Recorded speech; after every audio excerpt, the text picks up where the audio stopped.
All right. Good afternoon, everyone. My name is Leftist Lorax, and welcome to Socialist Sabbath for your Sundays. For those of you who do not watch sports ball and want to get into theory a little bit, I am your professor today, and I also want to say good evening to the folks overseas across the pond who might be watching or lurking. Who knows? But again, I am Leftist Lorax. This is Socialist Sabbath. This is where we talk about theory and read theory and question theory so you don't have to. It's a good way to get involved locally, it's a good way to get involved nationally, and it's a good way to get involved internationally, where we talk about applying this theory to praxis. I am joined by my co-host and co-producer, Marcus. What's up? What's up? What's up? And I probably will not keep that voice all day, because I'm definitely not going to Thank do that God. I'm shit. like, is this dude dead right now? What's going on? No, I'm excited to be here. This is just part one of the conquest of canned bread. So if you're wondering why canned bread is there, because we have another co-producer, Erica, the White Trash Socialist, who is from the Midwest and apparently gave us all a good information and pieces of why canned bread exists, and we're still confused. So the conquest of canned bread uh, by Peter Kropotkin. And this is a lot more in depth than last week, so we split this into two parts. About halfway there, read 50 pages, marked it up. Last book had 19 points. This one has 30 in the first 50 pages. Uh, this is a very in-depth book. It's socialists and communists call it the bread book. It is a appeal to anarcho-communism or anarchist communism, however you'd like to spell it, or ANCOM in various Twitter bios. and um and so just to kind of even like hit on like what this is too is that you do the readings and I'm just kind of a lay observer, right? A lay person observer of the readings and we kind of do these discussions. But like a few of these things, even through my studies, my numerous studies that I've done, uh we hit on a few, and like I see it's like if you every political science, curriculum is going to touch Marx at some point. You know, Kropotkin not so much, but once you get into like left circles or left studies, it's like one of the big ones. So this is one of the ones where it's like, oh hey, like you get in a few chapters, like studying, and it's just like yeah, you get the gist.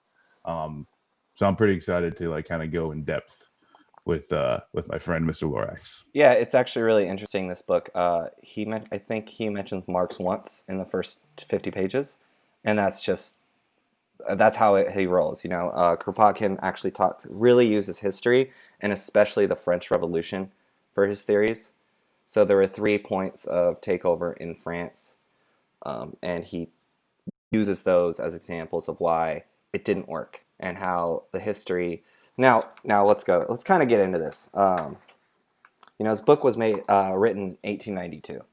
Um, Now, Prince Is that when Peter, Columbus sailed the ocean blue? No, I'm just fucking. I know. something like that. I don't know. 14, 18, 38, I don't know. Fuck 13, 12. Columbus. Don't Yeah. just ignore Columbus forever in history. Prince Peter Alexeyevich Kropotkin, revolutionary scientist, was descended from old Russian nobility, but decided at the age of 30 to throw his lot with the social rebels not only of his own country, but of the entire world. He became the intellectual leader of anarchist communism, took part in the labor movement, wrote many books and pamphlets, established Les Révoltés in Geneva and in London, contributed to the Encyclopedia Britannica, was twice imprisoned because of his radical activities, and twice visited America. Don't know how that's in there. After the Bolshevist Revolution, he Well, returned I to feel Russia. like for the time period, like that is, It's kind of it's yeah, one something of those things, yeah. like a feat, Yeah. After the Bolshevist Revolution, he returned to Russia, kept to himself, apart from the Soviet activities, and died true to his ideals. Now, The Conquest of Bread is just one of his many books. He did write a book called Mutual Aid and Fields, Factories, and Workshops, which are to be read in conjunction. I don't know if we're going to do that, but we are going to talk about this book because this is his bigger one. Mutual Aid is an important aspect to the revolution, so we will be talking books about that. It doesn't necessarily have to be Kropotkin, though. But mind you, just for any new viewers to this, or I'm not a scholar. I have a bachelor's degree. I just read for fun, and I read so you don't have to. Even though I have a 9 to 5 job, so please don't expect me to read like fucking 300 page books in a week. So we'll split it up if we do big books like this, where there's just a lot to take in. Um, there. So let's get into the preface. We learn more. So they talk about the person who wrote this preface was in 1913 is when this preface was written, and it talks a lot about the medieval decay and how peasants were exploited. We learn moreover that the medieval cities succeeded in maintaining in their midst for several centuries in succession a certain socialized organization of production and trade, that these countries were periods of a rapid intellectual, industrial, and artistic progress, while the decay of these communal institutions came mainly from the incapacity of men of combining the village with the city, the peasant with the citizen, so as jointly to oppose the growth of the military states which destroyed free cities. So it kind of talks about municipal communism in that sense. However, there is one feature common to all socialist schemes of that period. So it kind of talks about the French Revolution and Germany and just Western Europe at that time period. However, there is one feature common to all socialist themes of that period, which must be noted. The three great founders of socialism who wrote at the dawn of the 19th century were so entranced by the wide horizons which it opened before them that they looked to it as a new revolution, and upon themselves as upon the founders of a new religion. Socialism had to be a religion, and they had to regulate its march as the French Revolution. And seeing more its failures and its successes, they do not trust the masses, and they do not appeal to them bringing about the change which they thought necessary. So this is just a preface talking about how a lot of the founders looked at it as founders of socialism talked about like socialism as a religion, and when it's talked about as a religion, it fails. Instead of just like Yeah. communal stuff, right? So go ahead. No, that's where like I think it's just like kind of like my personal feeling though is that like the focus on even like Marx or Lenin is going to end up in failure, because all it takes is like either the person being shitty or character assassination, and Yeah. then all of a sudden like your ideology is built on potentially shit. And kind of pulling it to the day, like Jeremy Corbyn, you know, they're trying 100% to make Corbynism tied to anti-Semitism. But if it's just something that's, labor principles, you can't, it's much harder, I'd say, even to make that a at least character assassinate. So I kind of see where it's saying it's like if you make this a religion, if you make this some type of darling thing that can evolve and take critiques and move past, I guess, just the human ideals, then yeah, you're gonna end up with like failure, right? Yeah, and this book talks a lot about the failures of communist revolution or worker revolution that actually kind of predicted what would happen in a way in Russia or the USSR and um, Eastern communist blocs. 4 months. So this is interesting about the French Revolution. Again, preface. But then came the Revolution of February 1848. The middle-class republic, and with the insurrection of the Paris proletarians, broke out, and it was crushed in blood. The wholesale Napoleon's coup d'état followed. The socialists were prosecuted in fury, and the weeding out was so terrible and so thorough that for the next 12 to 15 years, the very traces of socialism disappeared. Its literature vanquished so completely that even names once so familiar before 1848 were entirely forgotten. Ideas which were then current and stock ideas of the socialists before 1848 were so wiped out as to be taken later on by our generation for new discoveries. And that talks just about how Napoleon crushed the socialist revolution and basically took it into a military state. So, and then it kind of ties in with how state socialism has made breakthroughs, but it's not enough. State socialism has certainly made considerable progress. State railways, state banking, state trade and spirits have been introduced here and there, and that's kind of what we're working on here in the U.S. right now. of just trying to get some fucking state help. But every step made in this direction, even though a struggle of the working men, so that we find growing amongst the working men, especially in Western Europe, the idea that even of the working of such a vast national property as a railway net could be much better handled by a federated union of railway employees than a state organization. So this is kind of arguing it's the state and more for worker owned. So if there's a federal um, worker owned railway system opposed to a state, like, so federated union, so worker owned railway system opposed to a state union. Yeah. Well, that's, I mean, yeah, that's something that, like, it's kind of already been done with the federal highway system, except like they just turned it over back to the privatized companies after it was built, or in some areas at least. But yeah, that's like, you can't just have like a road going from like Ohio to Indiana, and like in Ohio they're like, oh hey, roads are important, and then Indiana they're like, yeah, roads ain't so important. And yeah, you could have like vehicles or whatever the fuck that can drive on one surface, and then like you get to Indiana, it's just like, oh no, my fucking car is absolutely fucked. Yes. So yeah, but that's the thing, is like we gave it over. In every instance, the United States has given it over to private industry, and that's why we can't have nice things. And that's where every single socialist theory book starts off with the critiques of capitalism. And it's exactly what Peter Kropotkin did here. In our chapter 1, Our Riches.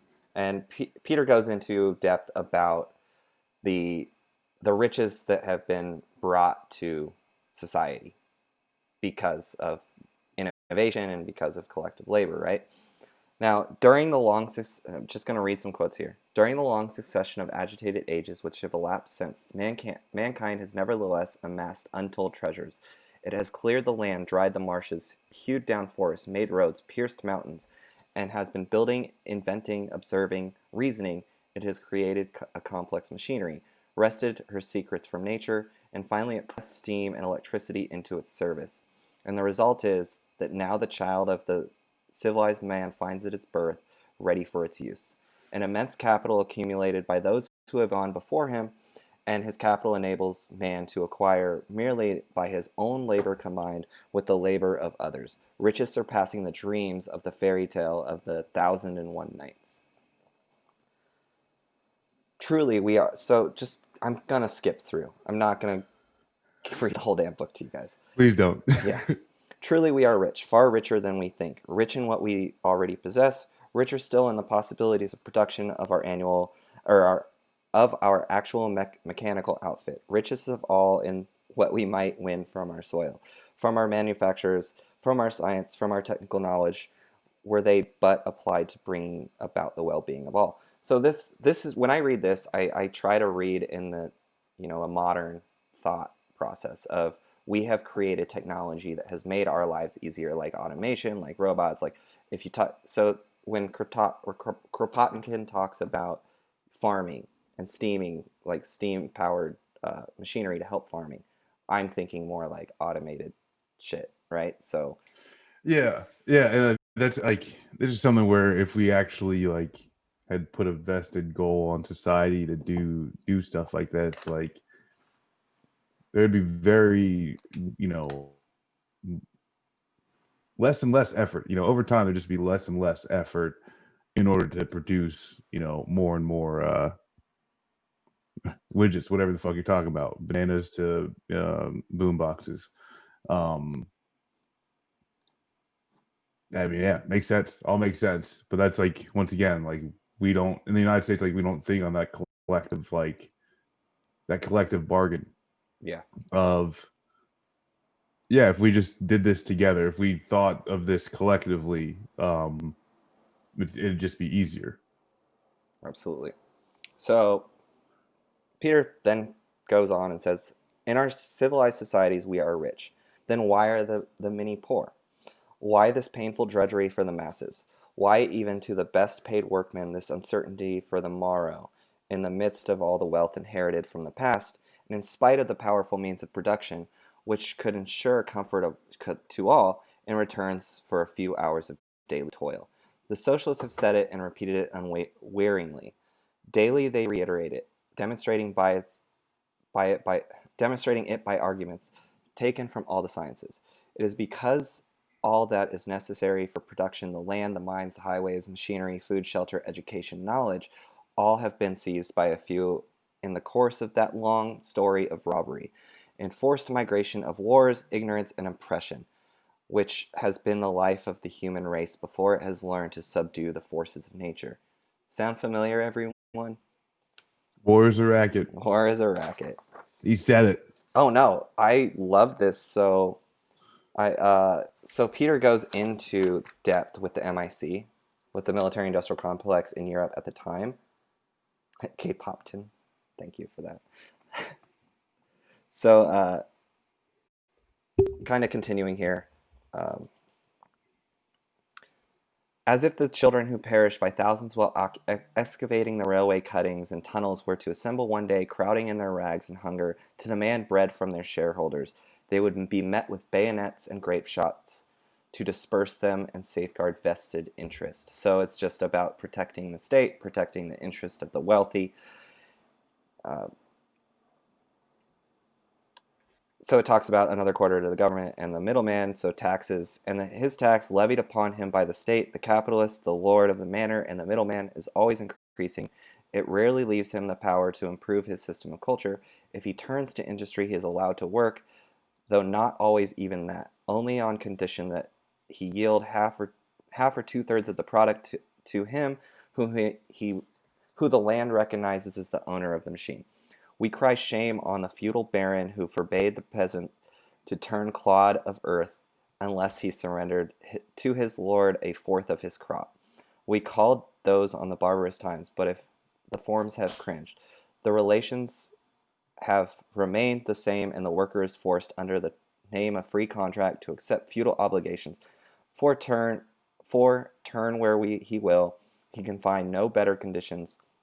Everything has become private property, and he must accept or die of hunger. So, enterprise takes no thought for the needs of the community. Again, talking more and more about the privatization, even of like farming. We're seeing that here in modern United States with, at the beginning of COVID and the pandemic, where they were slaughtering the excess animals because they couldn't get it out for capitalism. So this book actually really hits hard on the fact that, well, what if we got rid of money? What if we got rid of taxes? So farm workers wouldn't have to worry about giving out a certain portion to capitalism, but creating basically a farm co-op to local villages and cities, to communals. Well, this, I think where it's like the easiest to kind of take in the saying to each by their need, from each by their demand. Yes. If we just started at the base level of necessities, right? Housing, food, water, societal connections, safety.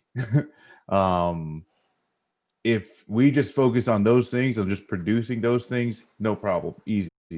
Like the human race can do that. No issue. We already produce enough for to meet some of those needs, especially in this country.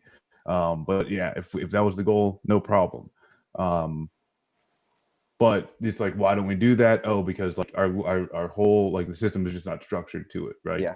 That's not the goal. The goal is to accumulate capital. And in order to do so, scarcity is necessary. And scarcity when it comes to food means people starve. Scarcity when it comes to healthcare means people die sick. Yeah. Yes. And so this is a really important couple paragraphs. We wouldn't be left-flank vets if we didn't talk about the MIC. The working people cannot purchase with their wages the wealth which they have produced, and industry seeks foreign markets among the moneyed classes of other nations. In the East, in Africa, everywhere in Egypt, Tonkin, or the Congo, the European is thus bound to promote the growth of serfdom. And so he does. But soon he finds that everywhere there are similar competitors. All the nations evolve on the same lines, and wars, perpetual wars, break out for the right of precedence in the market. Wars of the possession of the East, wars for the empire of the sea, wars to impose duties on imports and to dictate conditions to neighboring states, wars against those blacks who revolt. The roar of the cannon never ceases in the world. Whole races are massacred. The states of Europe spend a third of their budgets in armaments, and we know how heavily these taxes fall on workers.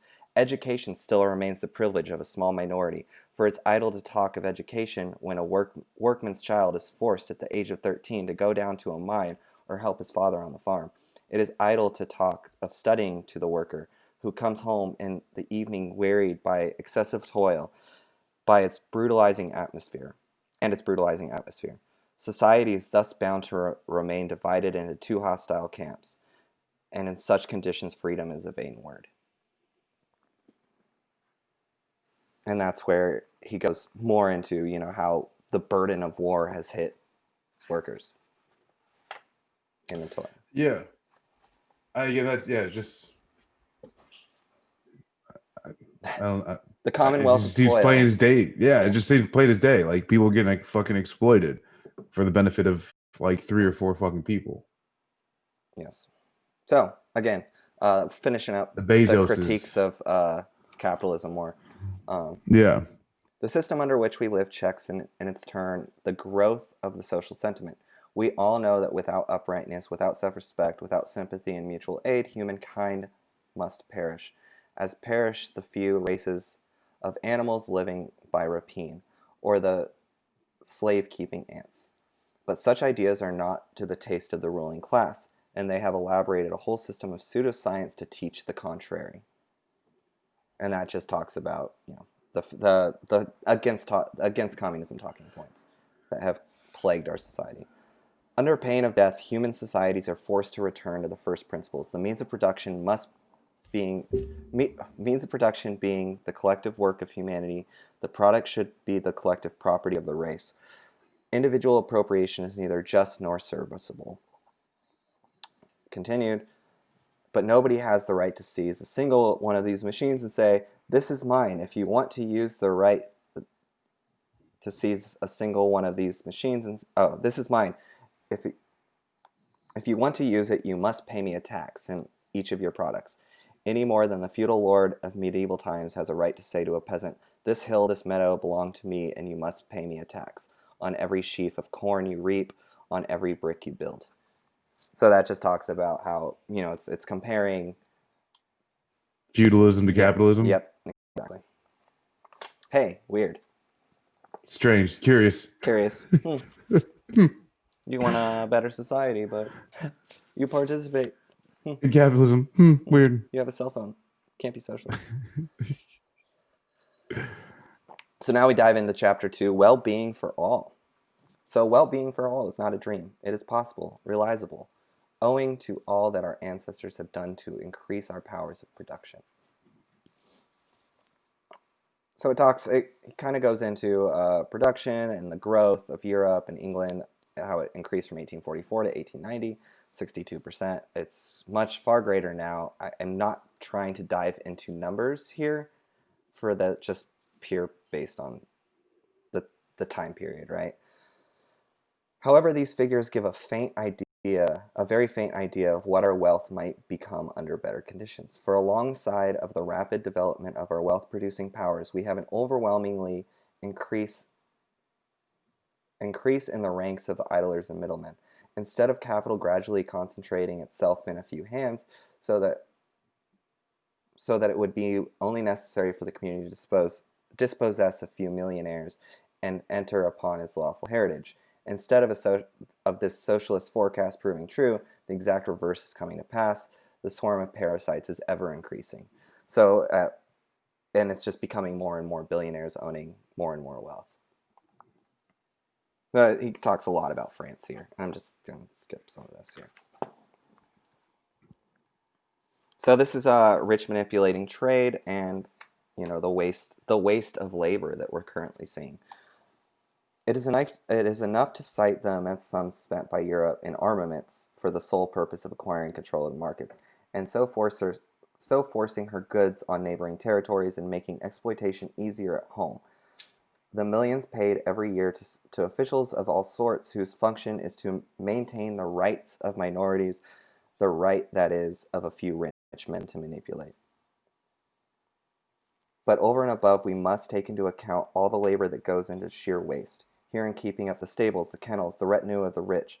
There in pandering to the capacities of society and the depraved taste of fashionable mob.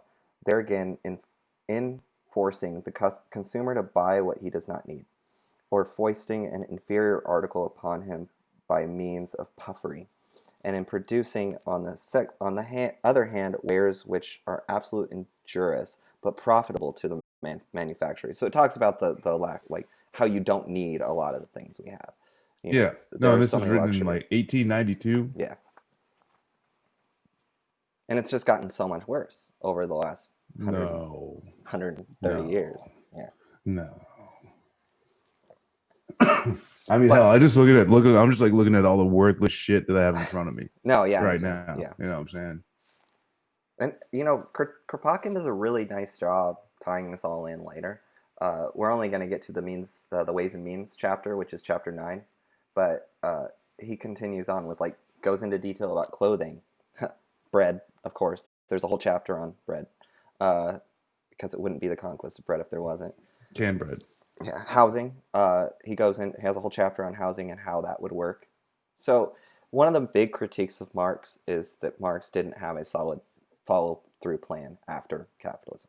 He had a good revolutionary theory, didn't have a strong societal theory, if you will. And that's where other theorists can tie that in. So, but if plenty for all... We got a question. I'm just going to handle it real quick. So this is the one regular bread book. He did have, I think it was between 18 or 19 volumes about canned bread. And then each volume had at least, I think, 15 books in order to qualify as like a complete, volume. So the canned bread, extensive writings, but we can't, we'll tackle that later. Yeah, for sure. We'll tackle the canned bread stuff later. But if plenty for all is to become a reality, this immense capital, cities, houses, pastures, arable lands, factories, highways, education must cease to be regarded as private property for the monopolist to dispose of at his pleasure. So it really talks about the seizing the means of production and how there should be absolutely no private property. But talks about housing a little later, and it doesn't talk about seizing houses from people. Why not? We'll talk about it. Whence will the revolution come? Question. How will it announce its coming? No one can answer these questions. The future is hidden, but those who watch and think do not misinterpret the signs. Workers and exploiters, revolutionists and conservatives, thinkers and men of action, all feel what a revolution is at our doors. Of course, a revolution has been at the doors for over a century. It's just we're hitting a point where there are a lot of factors that are hitting right now. We're watching Trump supporters running people off the road freely without any repercussions, but we're watching black men and brown men getting killed on the streets by the police force, and 5 and 11-year-olds getting pepper sprayed at fucking voting booths. So this is where he talks about how the real work is the revolution after the revolution, if you will. It's about creating communes, and it's about creating what's the word? Logistics. What's that fucking word, Marcus? Well, like apparatus, organization. Yeah. Line of. You're talking about just like like the logistics setup of getting food from one place to another. Because that's basically what we're talking about. Is that in kind of hit on what when you're saying the critique on Marx is that he didn't have anything past the revolution. Is that how do we get from I go to grocery store owned by these people who buy these products, how do we go from that setup to I don't need money to go to the food giveaway, whatever the fuck it's called, right? Yeah. You just go there, you take what you need, and you walk out. But like without money, people don't can't comprehend why we would do that. And like people do that already, right? People volunteer at soup shelters and all of those things. People do that already. And I think Kropotkin goes into the conditions as to why somebody would, right? Exactly. So, in several large towns, the commune is proclaimed. In the streets wander scores of thousands of men, and in the evening they crowd into impoverished clubs asking, "What shall we do?" and ardently discuss public affairs. All take an interest in them. Those who yesterday were quite indifferent are perhaps the most zealous. Everywhere there is plenty of goodwill and a keen desire to make victory certain. It is a time when acts of supreme devotion are occurring. The masses of the people are full of desire in going forward. All of this is splendid, sublime, but still this is not a revolution. Nay, it is only now that the work the revolutionist begins. So I love how after this, there's a few more paragraphs, but there's a really good line, and I'm going to let you interpret it. Collectivists, radicals, Jacobins, Blanquists will be thrust together and waste time in wordy warfare. Infighting on the left. Infighting on the left. Hey, this dude's smart. Yeah. This dude is smart. He knows what the fuck he's talking about. Yeah. And so he goes in, he talks about just like how these muddled worldviews are going to be talked and people are going to be, talking all the time, but we need to get to work. And it's time to get to work and say, hey, look, let's put this shit aside, get to fucking work on building the next few chapters. Get out. That's great. 1892? Yeah. So yeah, exactly. Knew about Twitter in 1892. So all this infighting, all this may please those who like the stage, but it is not revolution. Nothing has been accomplished as yet. And meanwhile, people suffer. The factories are idle. The workshops closed. Trade is at a standstill. Worker does not even earn the meager wage which was before. Food goes up in price with the heroic devotion which has always characterized them, and which in great crisis reaches the sublime. The people will wait patiently. We place these 3 months of want at the service of the Republic, they said in 1848, while their representatives and the gentlemen of the new government, down to the meanest jack in office, receive their salary regularly. So it talks about getting to fucking work and seizing the means. So this is where, mantras of socialism. We must recognize that loudly proclaim that everyone, whatever his grade in the old society, whether strong or weak, capable or incapable, has before everything the right to live. And that society is bound to share amongst all, without exception, the means of existence and has its disposal. We must acknowledge this and proclaim it aloud, and act up to it. And what I hear with this statement is a lot of comrades can't get to the streets. They can't seize the means. They can't be part of the revolution because various factors, disabilities, things like that need to be taken into account. And that's where mutual aid comes in. Like if people need insulin, we create a way to get insulin to our comrades without forgetting, I see bad takes about like, oh yeah, people are going to die. The revolution's difficult, but it is a matter of how to get the people what they need.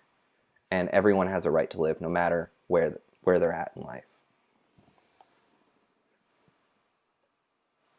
Yeah, no, I agree with that. Okay. All that. Cool. So, this is where he argues against government and against governmental reform. And this might get you a little bit, and you might question it. This cannot be brought... So, a revolution has been accomplished which considers the needs of the people before schooling them in their duties.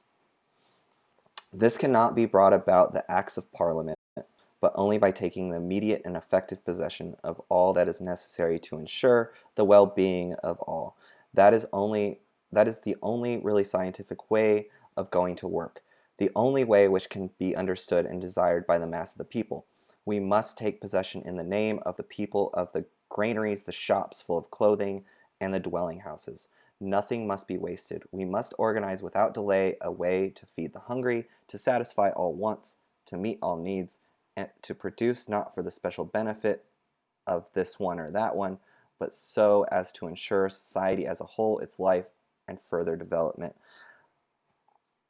Well-being for all, henceforth possible, must be realized. The right to well-being is the social revolution. The right to That's work means nothing but the treadmill of commercialism. It is high time for the workers to assert his right to the common inheritance and to enter possession of it. And that's the end of this chapter. this like I'm sorry, that comment about Bernie makes it funny.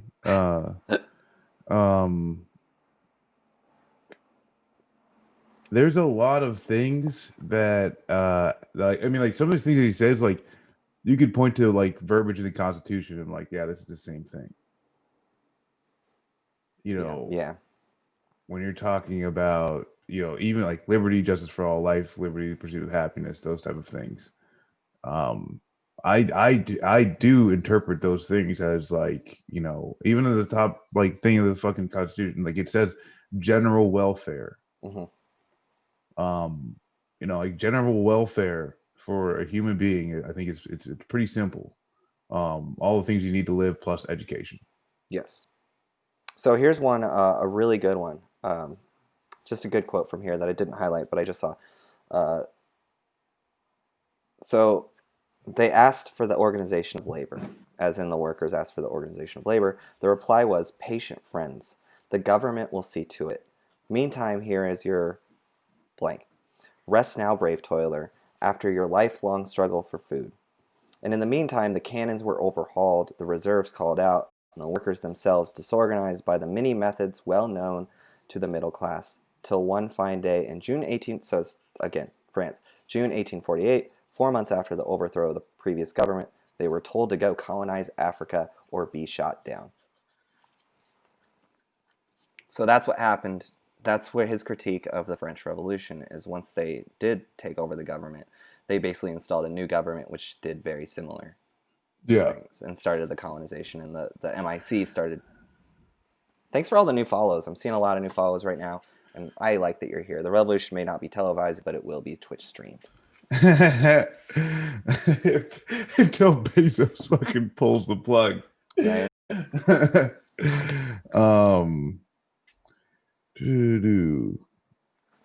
Yeah, so I kind of go back. I want to just read like the first paragraph of the Constitution, right? Okay. So just we the people of the United States, in order to form a more perfect union, establish justice, ensure domestic tranquility, provide for the common defense, promote the general welfare, and secure the blessings of liberty to ourselves and our posterity, do ordain and establish this Constitution for the United States of America. Yeah, and that's something like even like so when I got to interview Chris Hilali, who's a communist running For running Congress for Congress, in Vermont, like he it said it's like no, like our Constitution allows for a communist state, the United States to become a communist state. And I don't disagree, right? Like if it allows for the amendments and it actually goes through changes, but that's the thing is that what we see is that government does not change. Mm-hmm. It reforms, but it's not, at least from what I've seen, and they may that's not be like every country, but I think certainly from what we've seen from the United States, it's been close, right? You can talk about Senator Huey. I don't know if he's in the crowd. We talk about Wallace. Yeah. And if he would have actually came after FDR. Woulda, coulda, shoulda. There Bernie, has been both times. Yes, there has been very close to the point where the U.S. was on a brink of actual, socialist, communist / government, but it was stifled very quickly. That's why Hoover went so hard in the 50s. J. Edgar Hoover is the director of the CIA to root out all communists throughout the United States, basically dismantling the Communist Party USA, and just destroying any thought of revolution, because revolution bad. Or FBI, sorry, not CIA. CIA came later, but yes, FBI. Same Does it shit, matter right? really? Yeah, it You doesn't really know, matter. My does bad, it really fucking guys. matter? I'm not the brightest The person. three-letter agency that fucks people over. Okay, Mm-hmm. USA, FBI, CIA. It doesn't fucking matter. Yeah. And, I just kind of want to address Lonnie1312 arguing on Twitter with Marxist-Leninists, Maoists. We're going to need everyone. That's the thing. We need to be able to get to points. And that's where the importance of reading the theory and, like, bringing on pieces of each person and saying, can we do this? Is this even reasonable? Maybe, maybe not. But we can at least, like, look towards this and aim. We'll never know how far we can grasp until we reach. That's one of my favorite just mantras that I live by. You have to reach for the furthest possible to find out exactly. And I'm not talking, like, tankies are the fucking worst. Fuck Stalinists. Sorry if you're here. Sorry. So we're gonna talk. I fucking hate the Austin Powers movie now. There was that one joke. It's like, I can't stand. There's two things I can't stand in this world: people who are intolerable to other people's cultures, and the Dutch. And that kind of reminded me of that. The FBI Right, are cops, CIA are socialist or capitalists. Sorry, yeah, but they're also still cops. And cops are capitalists too, because they protect capital. But we'll go into depth later on that. So chapter 3 is anarchist communism. So this is we see this a lot on Twitter bios and it's a good thing to get into and talk about what it actually means. It means chaos, right? We'll get there. It means absolute chaos. Yes, absolutely. But Kropotkin actually argues that it isn't chaos.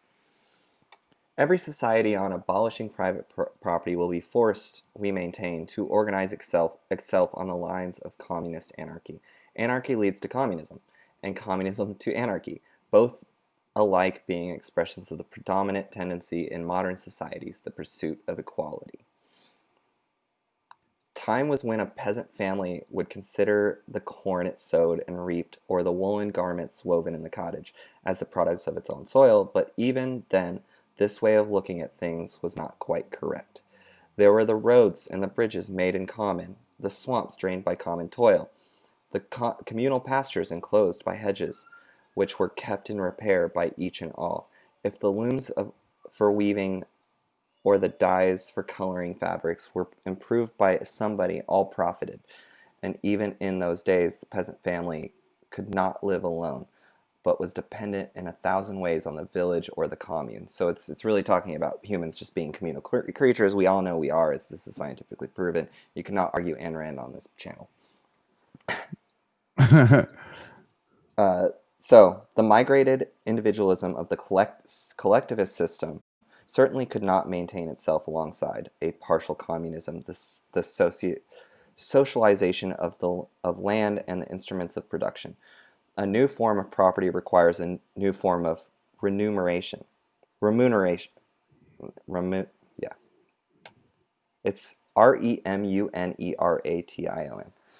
A new method of production cannot exist side by side with the old forms of consumption, any more than it can adapt itself to the old forms of political organization.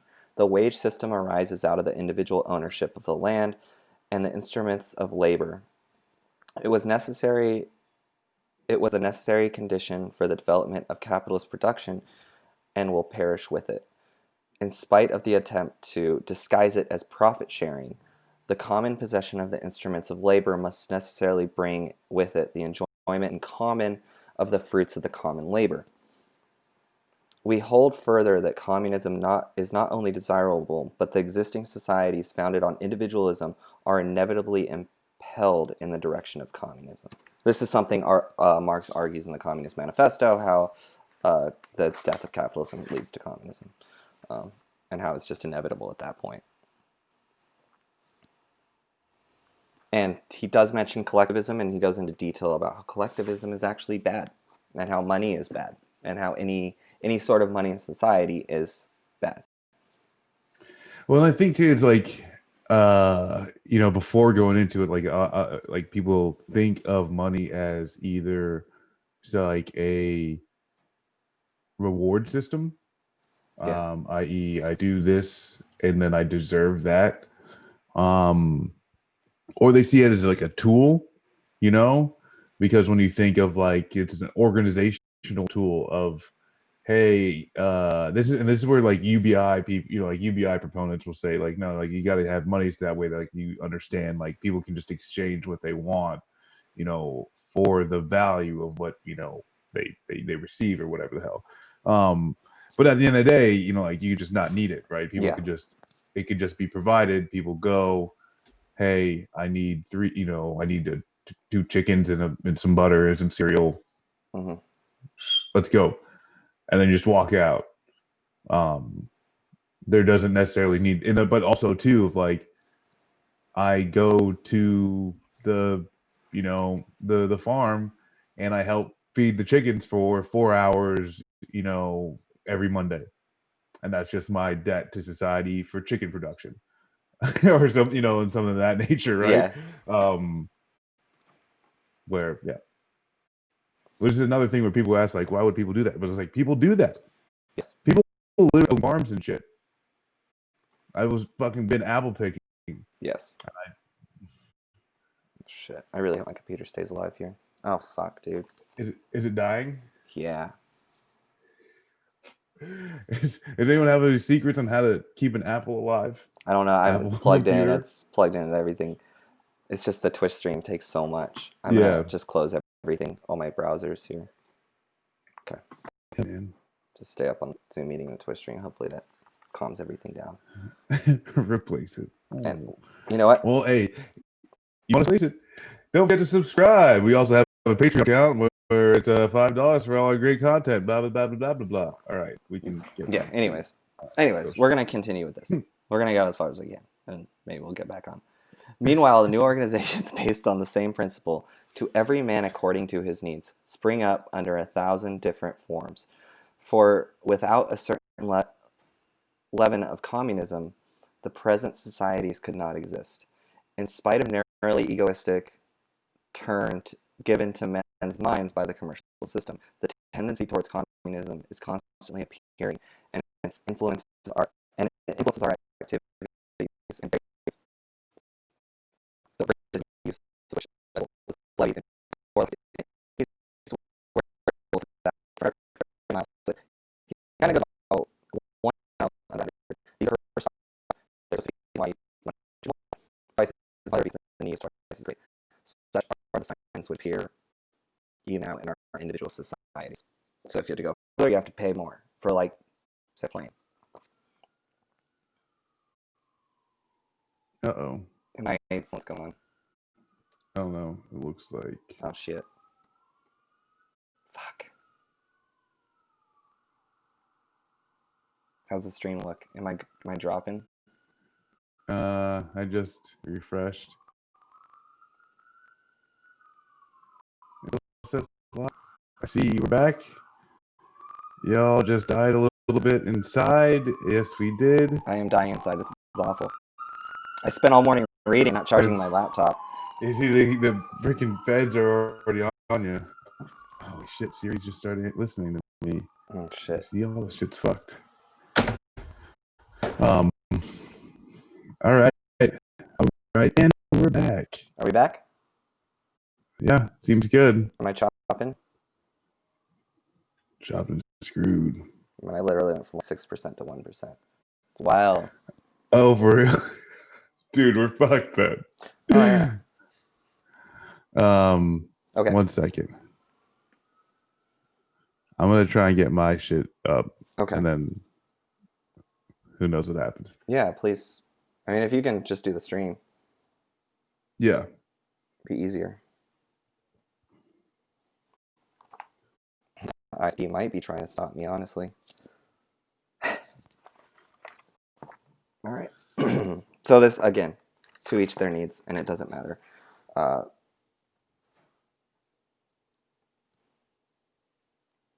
ours is, so it kind of just differentiates himself from other ideas.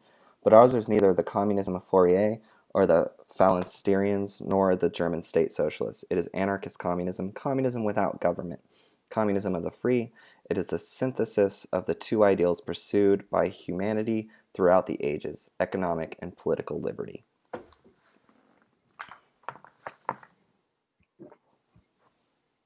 Okay, my computer's going back up, so we're fine. It's at 3% now. Yay! Huzzah! Huzzah! Well, it does take up a lot to like share the screen and shit. Yeah. All right, cool. Seems to be all right now. Sorry about that, guys. Technical issues. Okay. All right, so we'll continue. Again, differentiating himself, giving ourselves economic and How political. many tabs of porn did you have up? Like 4. They were all incognito, don't worry. Word. Cool. Yeah. I had a Corn Hub, Ucorn. The independence of each. So he kind of talks about mutual aid here and mutual agreement between independent communes, right? The independence of each small territory unit becomes a pressing need. Mutual agreement replaces law in order to regulate individuals' interests in view of a common object, very often disregarding the frontiers of the present states. And in studying the progress made in this direction, we are led to conclude that the tendency of the human race is to reduce government interference to zero, in fact, to abolish the state, the personification of injustice, oppression, and monopoly. We can already catch glimpses in a world where the bonds which bind the individual are no longer laws but social habits, the result of the need felt by each of us to seek the support and cooperation, the sympathy of our neighbors.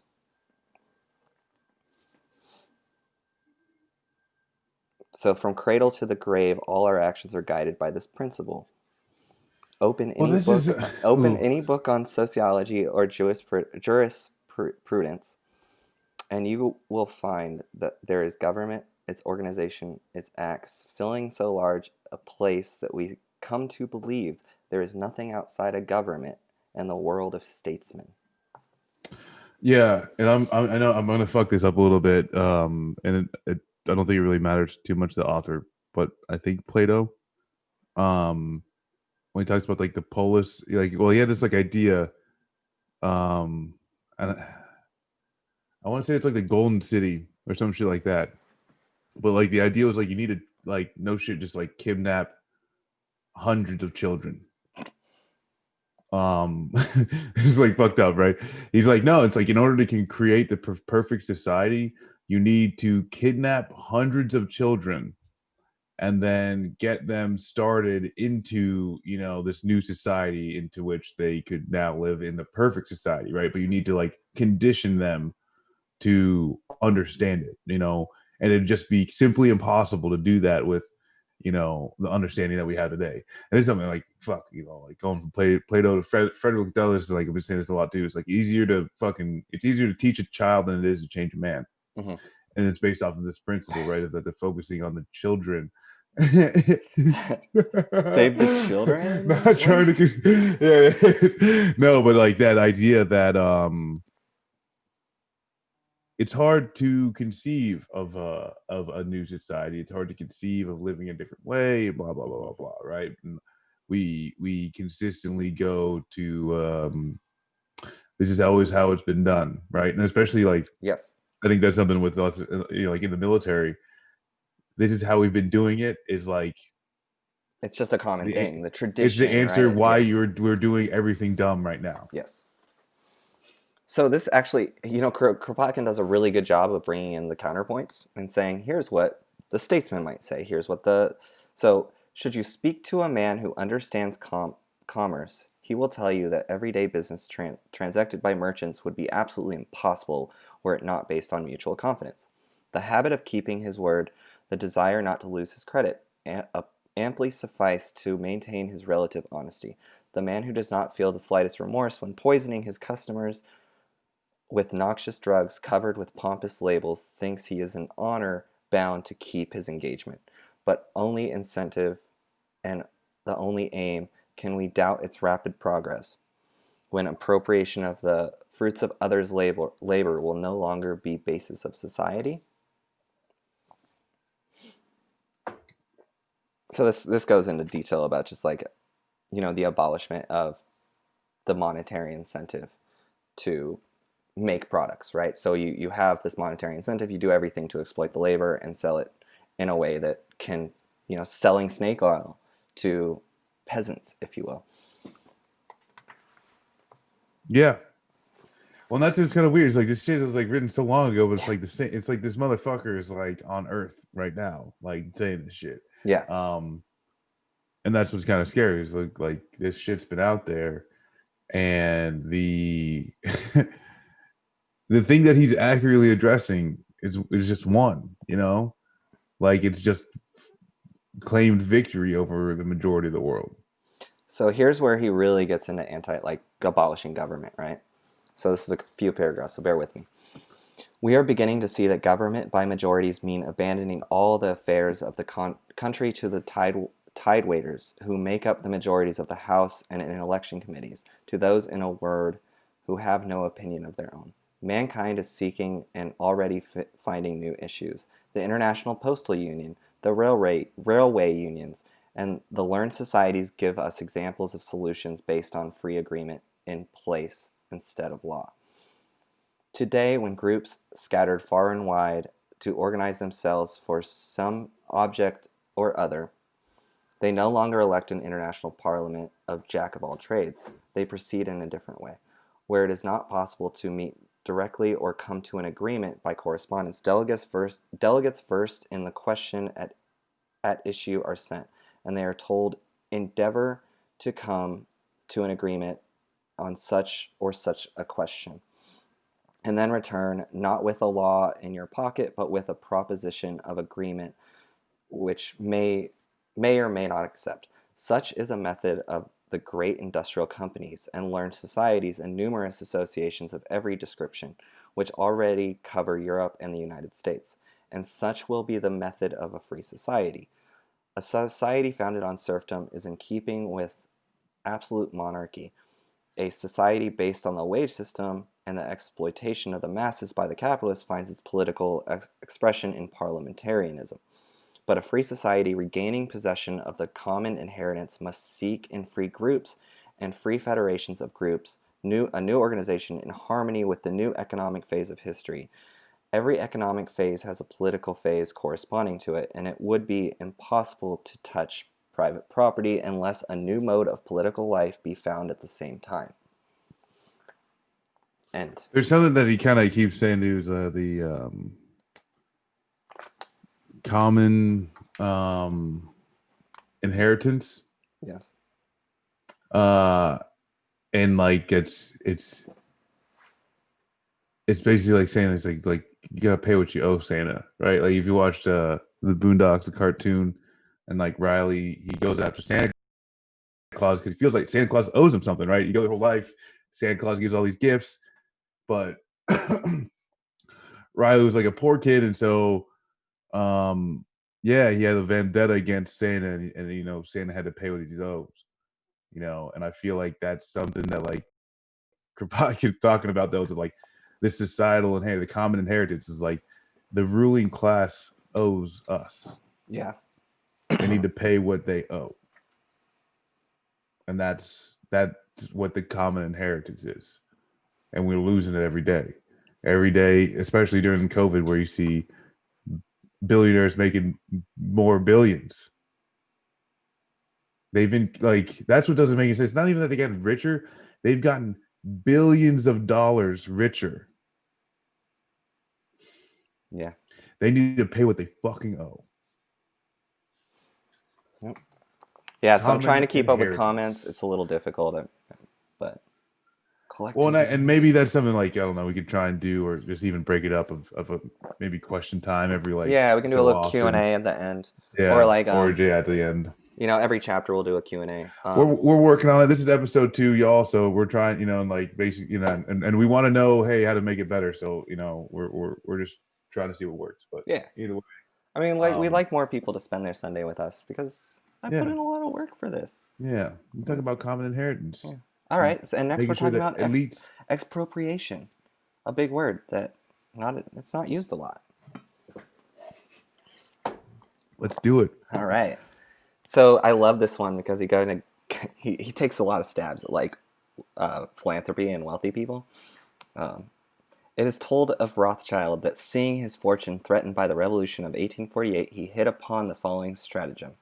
I am quite willing to admit, said he, that my fortune has been accumulated at the expense of others, but if it were divided tomorrow among the millions of Europe, to share of each would only amount to 4 shillings. Very well, then I undertake to render to each his 4 shillings if he asks me for it. So this is basically a rich person who's like, please don't guillotine me. I will give everyone a fair share.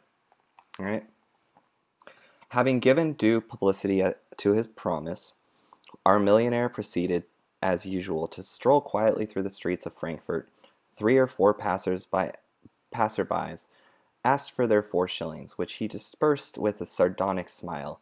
His stratagem succeeded, and the family of the millionaire is still in possession of its wealth. Sound awfully familiar, right? People like Warren Buffett and Bill Gates who are like, hey, we do a lot for the poors. You shouldn't be mad at us. We should be taxed more. But yet, here we are. They still continue to get richer in times like a pandemic. Capitalism makes them way more richer. It is much in the same Indeed. fashion that the screwed heads among the middle class reason when they say, ah, expropriation. I know what that means. You take all the overcoats and lay them in a heap, and everyone is free to help themselves and fight for the best. Basically, the critiques of, like, the conservatives are like, oh, you just want to take all our stuff and give it away. So he's talking about this. But such jests are irrelevant as well as flippant. What we want is not a redistribution of overcoats, although it must be said that even in such a case, the shivering folk would see advantage in it. Nor do we want to divide up the wealth of the Rothschild. What we do want is so to arrange things that every human being born into the world shall be ensured the opportunity in the first instance of learning some useful occupation and of becoming skilled in it, and next that he shall be free of work at his trade without asking leave of master or owner, and without handing over to landlord or capitalist the lion's share of what he produces.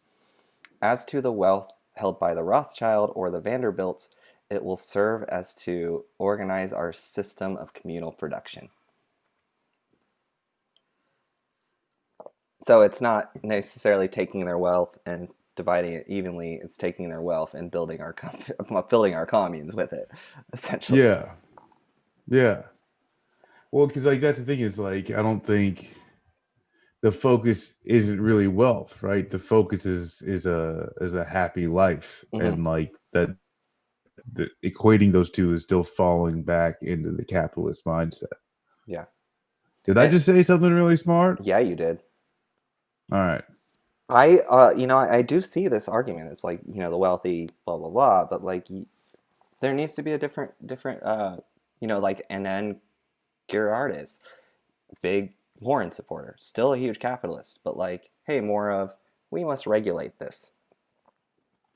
Um, And I no, well, I think like in like Warren's like kind of the closest edge to liberalism that like I'd be willing, like people would have like willing to like entertain this. Like this person is my friend, but yeah, they're still a lib. It's like usually like a Warren type Democrat. sure, yeah, and I think the reforming of capitalism. It's just like this book really argues against the whole idea of like capitalism.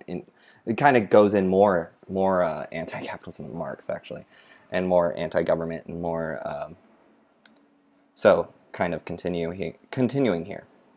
No one will then have to sell his working power for a wage that only represents a fraction of what he produces.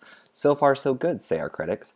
But you will have Rothschilds coming in from the outside. How are you to prevent a person from amassing millions in China and then settling amongst you?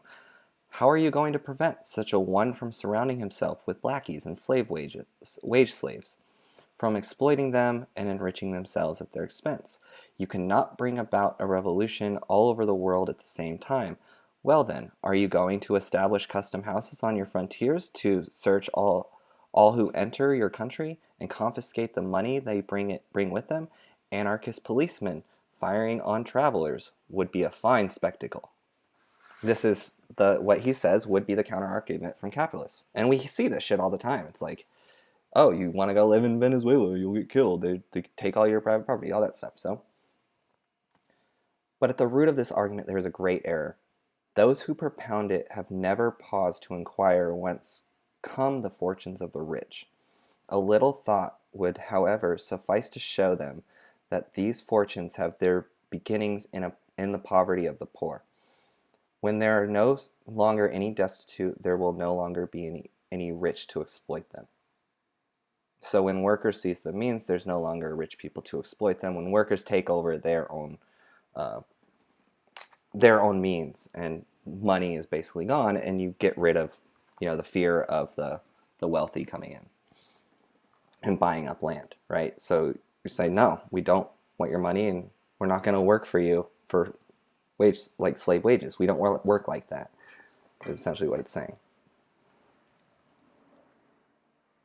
Sorry. You good? Yeah. My potato's slowing down. No, and that's like Puerto Rico, Mm-hmm. Pretty much any of like the U.S. territories. Yeah, where you like see like that's like what happened, right? Where we're like we just take over and like feudal lords in such a words. It's really good you bring that up too, because the next paragraph actually talks about the feudalism, right? What does our baron do to enrich himself? He looks out for peasants, for poor peasants. So our barons, they make money and they pay us. So what will we ever do? God forbid, they don't exist to pay us. If every peasant farmer had a piece of land free from rent and taxes, if he, in addition to the tools and the stock necessary for farm labor, who would plow the lands of the baron? Everyone would look after his own, but there are thousands of destitute persons ruined by wars or drought or pestilence. They have neither horse nor plow. Iron was very costly in the Middle Ages, and a draught horse still more so. And then next page, it just kind of talks about, it kind of goes into the Middle Ages for sure. I'm not going to go that far into it. So in the 19th century, just as in the Middle Ages, the poverty of the peasant is a source of wealth for the landed proprietor. Same shit, different decade, century. Yeah. Man, it's wild. It's wild. It makes me feel shitty that like we're even in this place, Yeah. Oh, the next point's going to be even more fun. It's talking about the bootstraps. Our favorite bootstrap store where you go and pull them up. Meanwhile, our shoemaker does not lose by him, and if trade is brisk, he soon then takes a second or third apprentice. So it talks about shoe apprentices and how they build, and this whole idea of like paying someone, working your way up through a company and getting more and more money. This whole life pursuit of working up. So by and by he will take 2 or 3 working men, poor wretches, thankful to receive half a crown a day for work that is worth 5 shillings, our minimum wage stuff. And if our shoemaker is in luck, that is to say, if he is keen enough and mean enough, his working men and apprentices will bring him in nearly £1 a day over and above the products of his own toil. He can then enlarge his business, he will gradually become rich and no longer have any need to stint himself in the necessaries of life. He will leave a snug fortune to his son. That is what people call being economical and having frugal, temperate habits. At bottom, it is nothing more nor less than grinding the face of the poor. Commerce seems an exception to this rule. Such a man, we are told, buys tea in China, brings to France, and realizes profit of 30. So basically, some person, the whole idea of like, oh, well, commerce isn't that bad, right? You can trade if you bring it over. It's not hurting anyone. But then he goes into like, is he doing it? Is he carrying it himself? No, he's exploiting labor to get this commerce done. And so there's no type of wage labor that isn't exploitation, and that's where this really goes in. In a capitalist system, right? Yes. Yeah.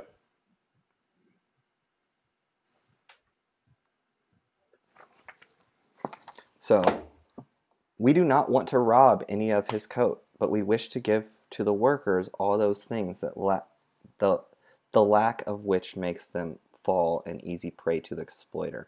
And we will do our utmost, none shall lack aught.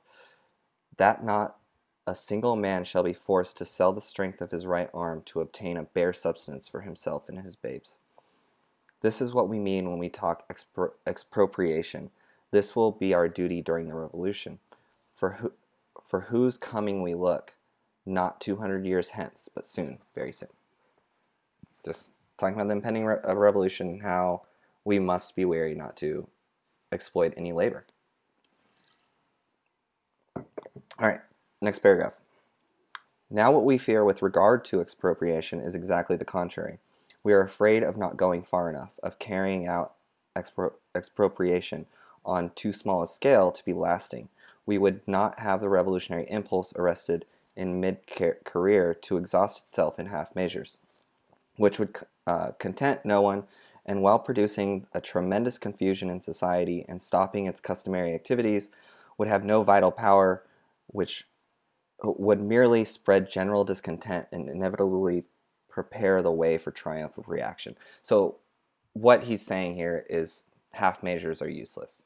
If you do half measures, you're just selling yourself out and creating a way for the wealthy to come at you. And half measures, that's like means testing. You know, you're creating a worse system than it was before and creating more death. Yeah. That's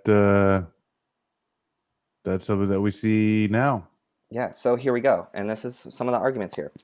Let us suppose that in a certain country, a limited form of expropriation is effected.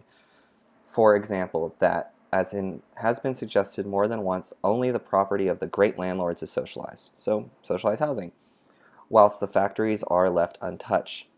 Or that in a certain city, house property is taken over by the commune, but everything else is left to private ownership. Or that in some manufacturing center, the factories are communized, but the land is not interfered with. So he's really arguing just the mass overtaking of private property here, and that's where it gets really, really difficult, because we saw this in the CHOP in Seattle, where you take over a block, but you don't take over everything, so it's a failure, and it's going to fail. But it was, in a sense, a commune. Yeah. Well, I think too, it's like when you get into that though, it's like there's not enough. It's just there's not enough cooperation, right? You've got like people like actively trying to stop it, right? Like it didn't end because, or you know, like they literally like had the SWAT teams and shit like that march, and riot police like march into it and like fucking crash everything down. So it's like that's one thing that we have to realize, like this is all coming after the potential violent revolution. Yeah. Yeah. So. Yeah. After the barricades are up, you know, he talks about like just the process of getting barricades up and taking over factories. And this is kind of where he does go into detail later on with clothing, housing, food, and ways to make sure everyone is covered during the revolution. Every person's needs are met. I wish there was like a healthcare one, but we'll have to kind of interpret that on our own. This is about the necessity of seizing private property. And I want to just do a PSA here for anyone watching. We are not advocating the overthrow of the government. This is just reading theory. That's all. Just analyzing a book. This is book analysis. All is interdependent in a civilized society. It is impossible to reform any one thing without altering the whole. Therefore, on the day a nation will strike at private property under any one of its forms, territorial or industrial, it will be obliged to attack them all on all fronts. The very success of the revolution will impose it. And that's ties in with the last thing I read. So. And he actually said this is the science that's going to come from this. The study of the needs of humanity and the economic means to satisfy them. So he is talking about like how, and he goes much into detail later about how there has to be working groups to create these means of economic means to be able to satisfy everyone, and the needs of humanity and needs for every man, child, and woman. The needs of the people. The needs of the people. Oh yeah, golf courses. Great. I fucking abolish golf. That's not Get even hard. rid of them all. That's not even a controversial opinion. Explosion Bunny, my friend. We all hate golf, and we want to take that land for sure. Same. No, you don't have to do it forcefully. You can do that through local ordinances. Lorax 2024, City Council. Next chapter. Chapter 5. Hey, if anyone has any questions, go ahead and put them in. I got to grab some more coffee real fast. Marcus, please take over. Yeah. Well, actually, now I can actually talk. I was really bouncing a little bit back and forth because that whole Kropotkin, I made it a meme. So, yeah. Hopefully, you guys like it. You should be doing it, getting it out there pretty soon. But I don't know. I feel like it's like everything that we're going over. Pretty like simple concepts, but like obviously, maybe myself or just everyone just talking with other leftists and whatever. There's not anything too hard to comprehend. I think probably one of the most difficult things is getting from A to B, right? Like how do we get to implementing some of these policies to eventually, hey, like what happens if there is some type of revolution in the United States or internationally, right? Who knows? The means of communication are ever advancing and becoming more easy and readily available to everyone. So who the hell knows where we can be going?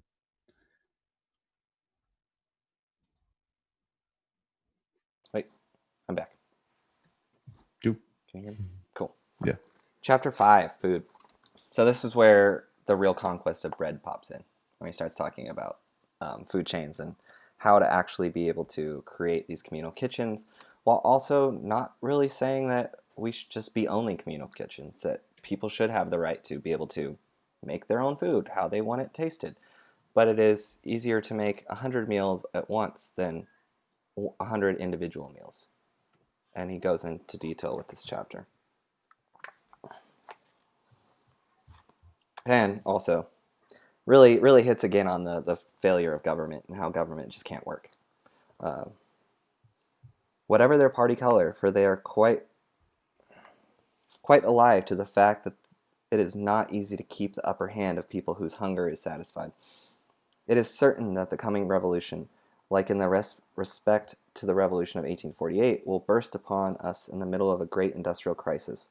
Things have been seething now for half a century now, and can only go from bad to worse. Everything tends that way, new nations entering the list of international trade and fighting for possession of the world's markets, wars, taxes ever increasing, national debts, the insecurity of the morrow, and huge colonial undertakings in every corner of the globe. There are millions of unemployed workers in Europe at this moment, and will be still worse when revolution has burst upon us and spread like fire to a train of gunpowder. The number of the out of works will be doubled as soon as the barricades are erected in Europe and the United States. What is to be done to provide these multitudes with bread? We do not know whether the folk who call themselves practical people have ever asked themselves this question in all its nakedness. But we do know that they wish to maintain the wage system, and we must therefore expect to have national workshops and public works vaunted as a means of giving food to the unemployed. So this is talking about how the government's going to say, well, no, let's set up these public works programs, and that's going to be it, right? Because national workshops were opened in 1789 and 1793, because the same means were resorted to in 1848, because Napoleon III succeeded in contending the harrison proletariat for 18 years by giving them public works. So public works led to more wealth and income inequality. Well, and that's what we see here in the United States, right? Like there's like you see these pushes towards like mean tested like bullshit, and then all you get is more and more people in poverty. Yeah, it's just absolutely fucked. Yeah. Because that's where something too is like I've said this before, is that if you can understand that the United States is a country with like rooted in systematic racism, that's continued to this day. If you propose any type of means testing policy, you are a racist. You're subjecting people of color to that means testing system that you yourself admit is riddled with racism. Mm-hmm.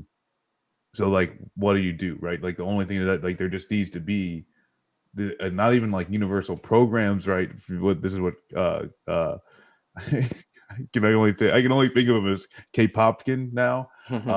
Yes. The only way that Kropotkins can easily say is like you have to remove the capitalism out of it. You have to have the focus just being humanity, and that's really the only way you're going to be able to conceive and be able to materialize what it is he's talking about. Yeah, and then he just finishes up with, yet should the revolution be so misguided to start on this path of public works and national workshops, it would be lost.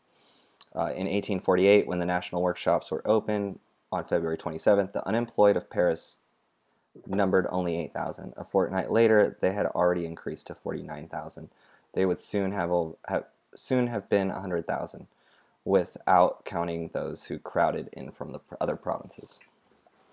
So, it is evident, as Proudhon had already pointed out more than 50 years ago, that the smallest attack upon property will bring in its train and complete disorganization of the system based upon private enterprise and wage labor.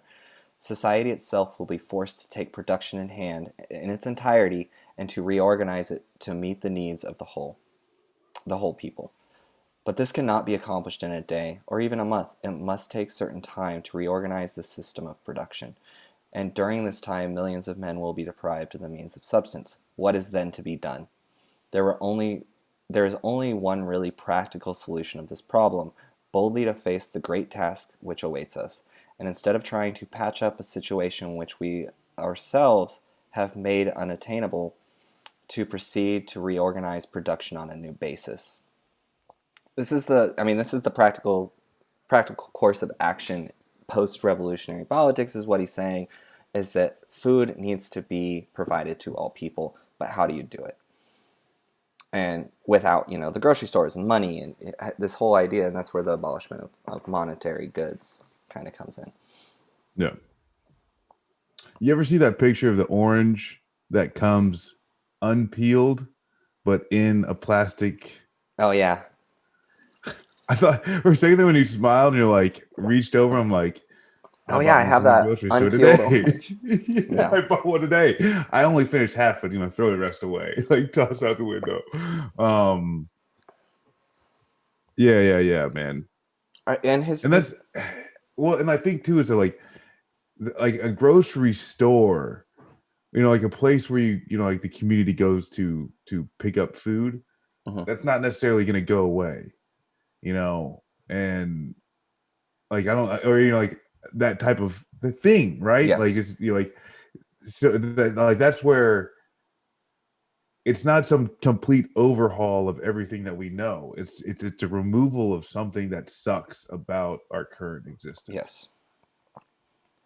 So, thus, the really practical course of action in our view would be that people should take immediate possession of all food of the insurgent communes, keeping strict account of it all, that none might be wasted, and that by the aid of these accumulated resources, everyone might be able to tide over the crisis. So it's basically like seizing grocery stores, seizing warehouses, seizing anything that might hold food in your local area, and taking an inventory and keeping it and pushing it to everyone who needs it, and distributing it in a way that keeps everyone healthy and fed, right? So that's what Kropotkin's arguing in this sense. Yeah, and this is something too that's like kind of like an opposite of a lot of like what people like think communism or anarcho-communism would be. It's like not necessarily the group dictating what you get. It's just that whatever you get is just provided by the group and necessarily yourself. Um, so like yeah, I would definitely like put restrictions, quote unquote, on like what's available, but like only as far as like whatever people make, right? Like that's where it's too is like if we think about like it's really not that hard to produce the amount of food necessary to sustain human life. Yeah, and he really goes into detail about how trade is so intrinsic in the economy at the time, where it creates an overbearing on local laborers, and without that trade to other, like and giving away to areas outside of your local community has created extra work. So if you actually had to do that, and he talks about this actually a lot, where if people actually work to supply the needs of themselves and their community, they'd maybe work 5 hours a day for about a half a year, and then the rest would be spent, on technology and science and things like that. So Yeah. if you have that local means of production, you aren't spending it so much on like giving it to the other capitalist states that exploit the workers, right? Yeah. Yeah. So this is where he goes really into collectivism and how collectivism is a bad word. All right, so So you said what's a bad word? collectivism. Collectivism. Yes. Okay. Collectivism, as we know, does not abolish the wage system, though it introduces considerable modifications into the existing order of things.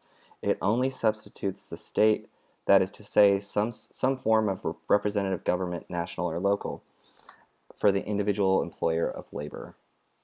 Under collectivism, it is the representatives of the nation or of the commune and their deputies and officials who are to have the control of the industry. It is they who reserve to themselves the right of employing the surplus of production in the interest of all.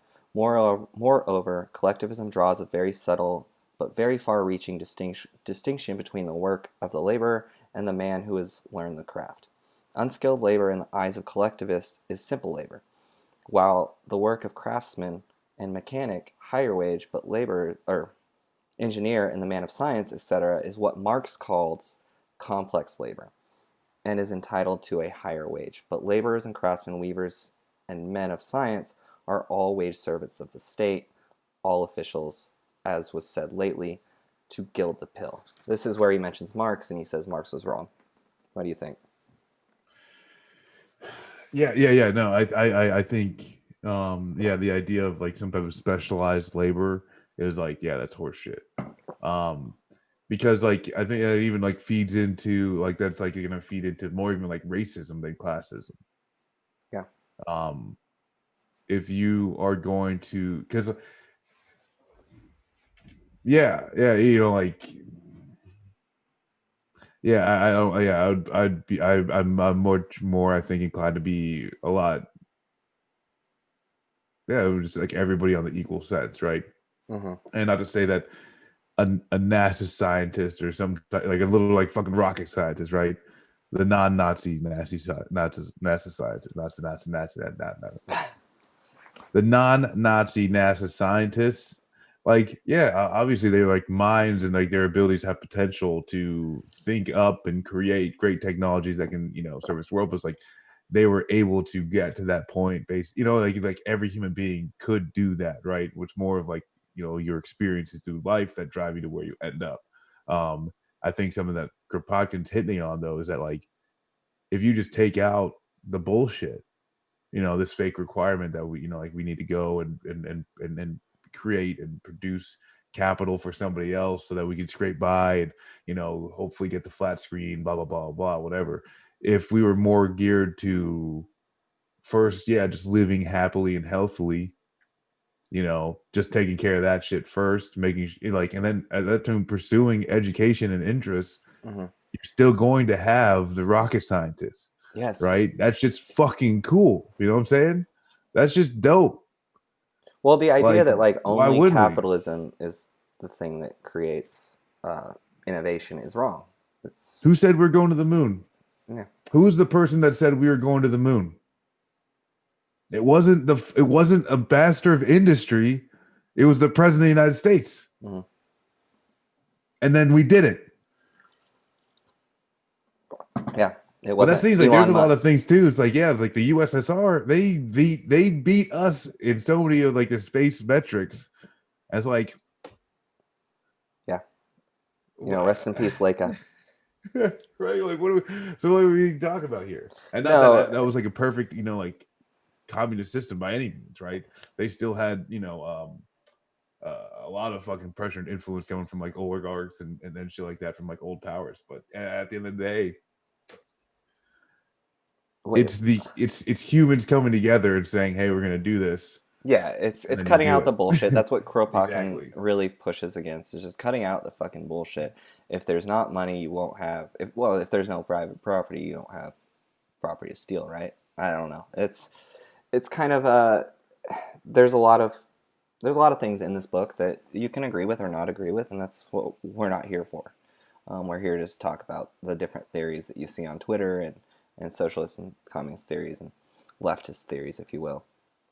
So, Well, I think part of it too, and sorry, you know, like interrupt again, but part of this is just even like not necessarily trying to move anyone left. mm-mm. It's just we're just trying to learn more about the left, Yeah, what we are supposed to be, you know, not necessarily what we're supposed to, but like what is this, right?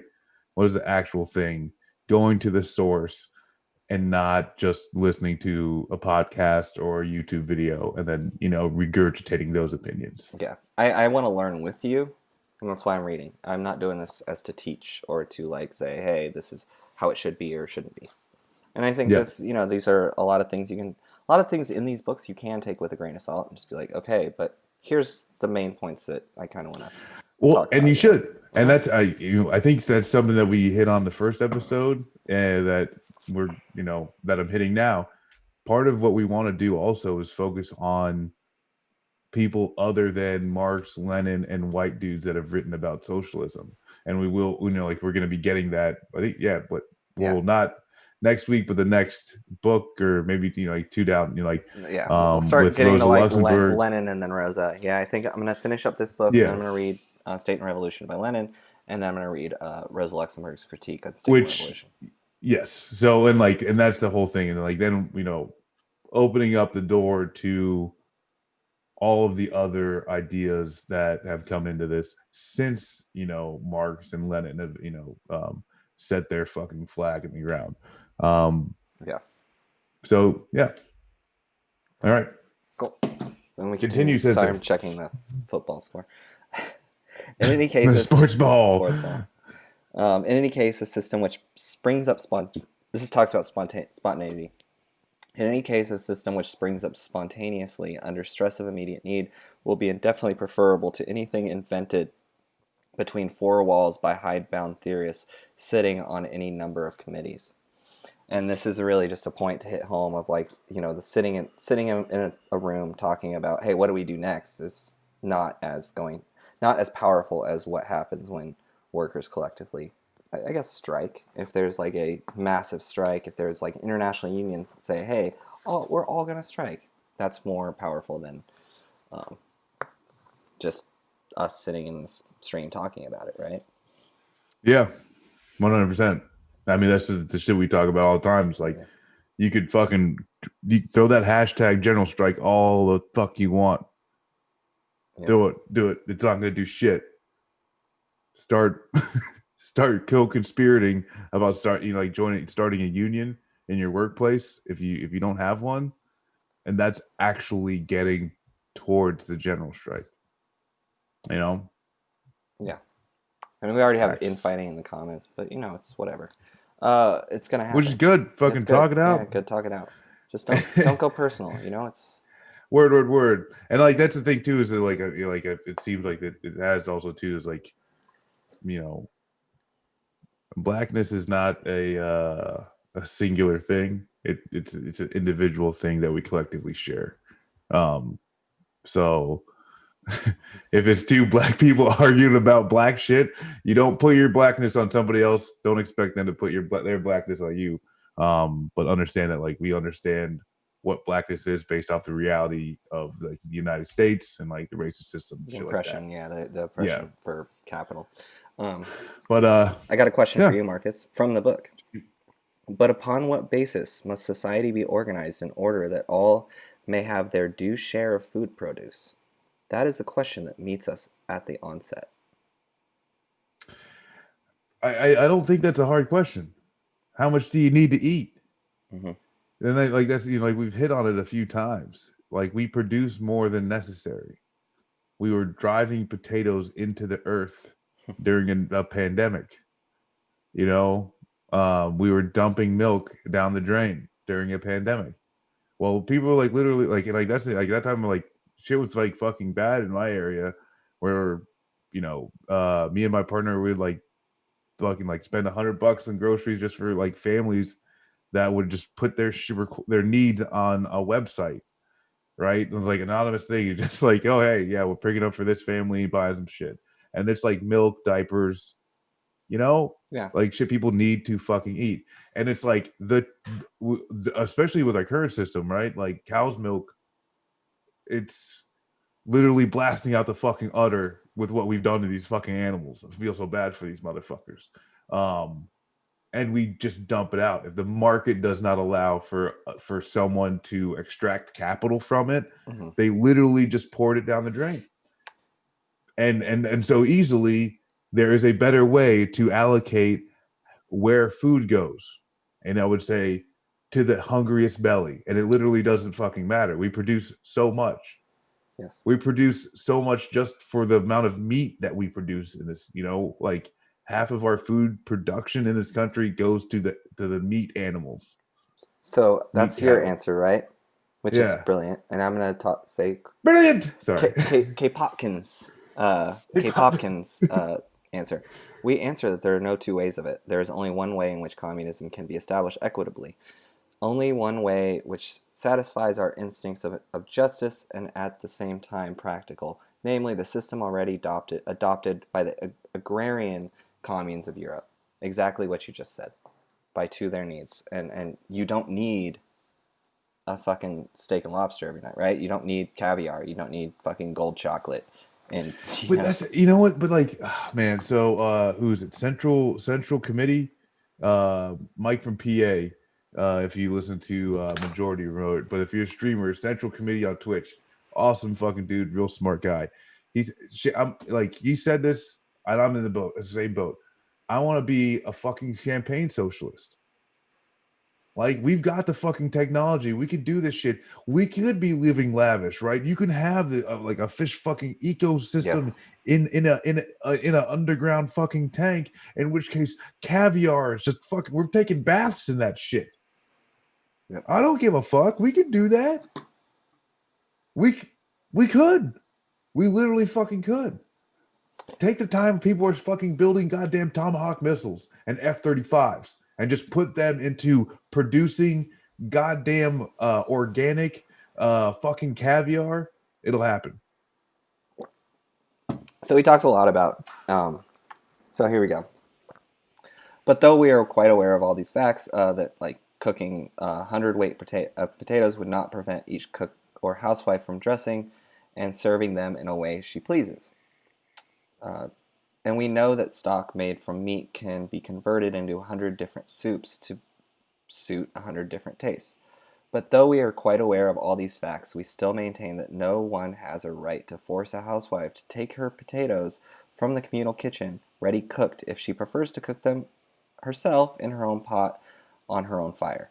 And above all, we should wish each one to be free to take his meals with his family or with his friends, or even in a restaurant if seemed good to him.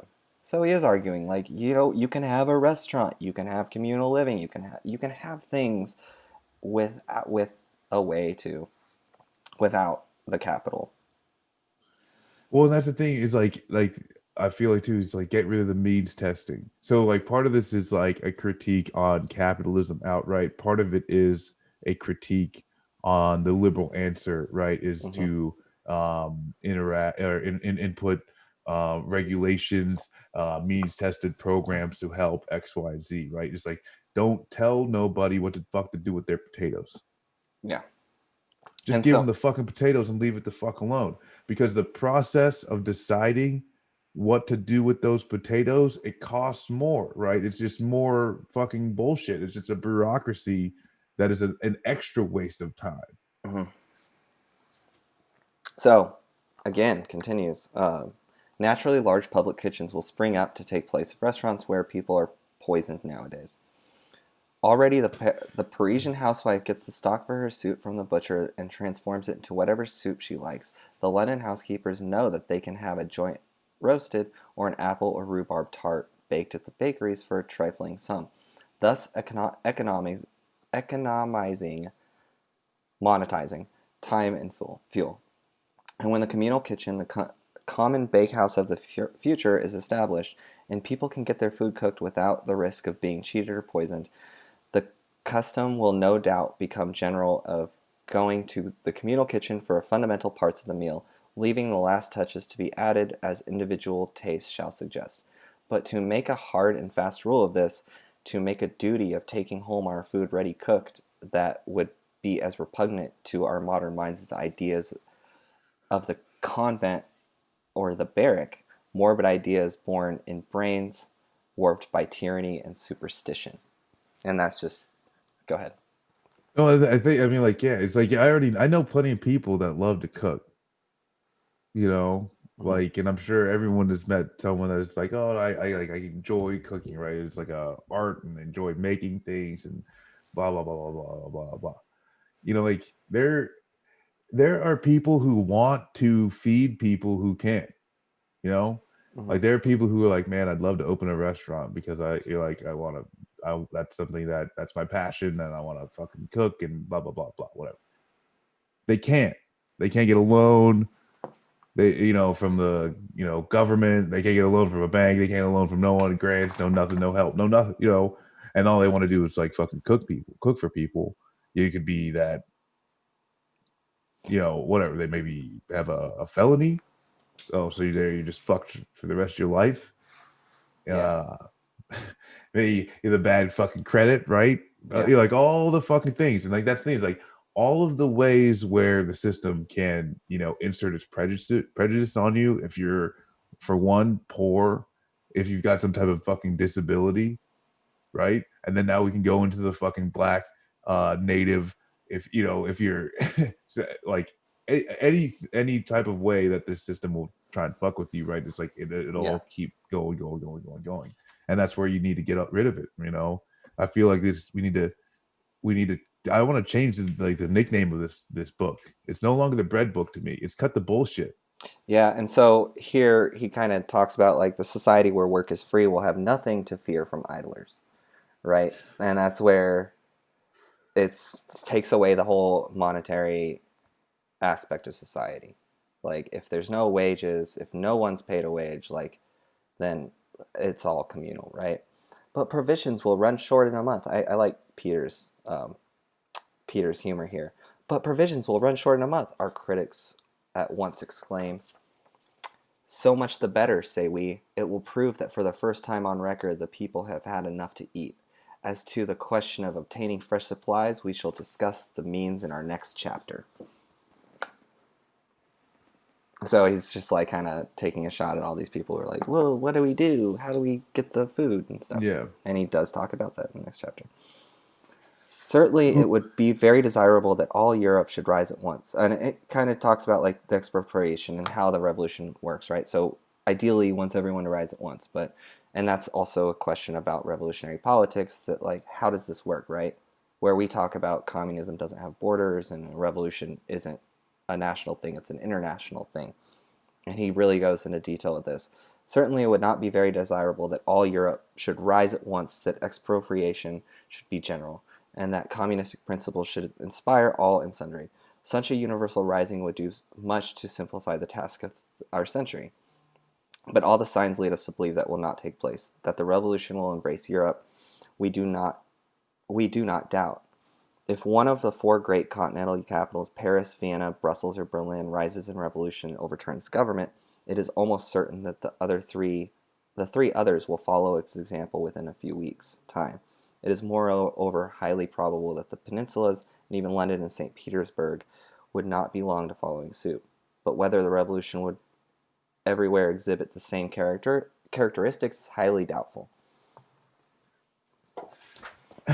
Yeah, no,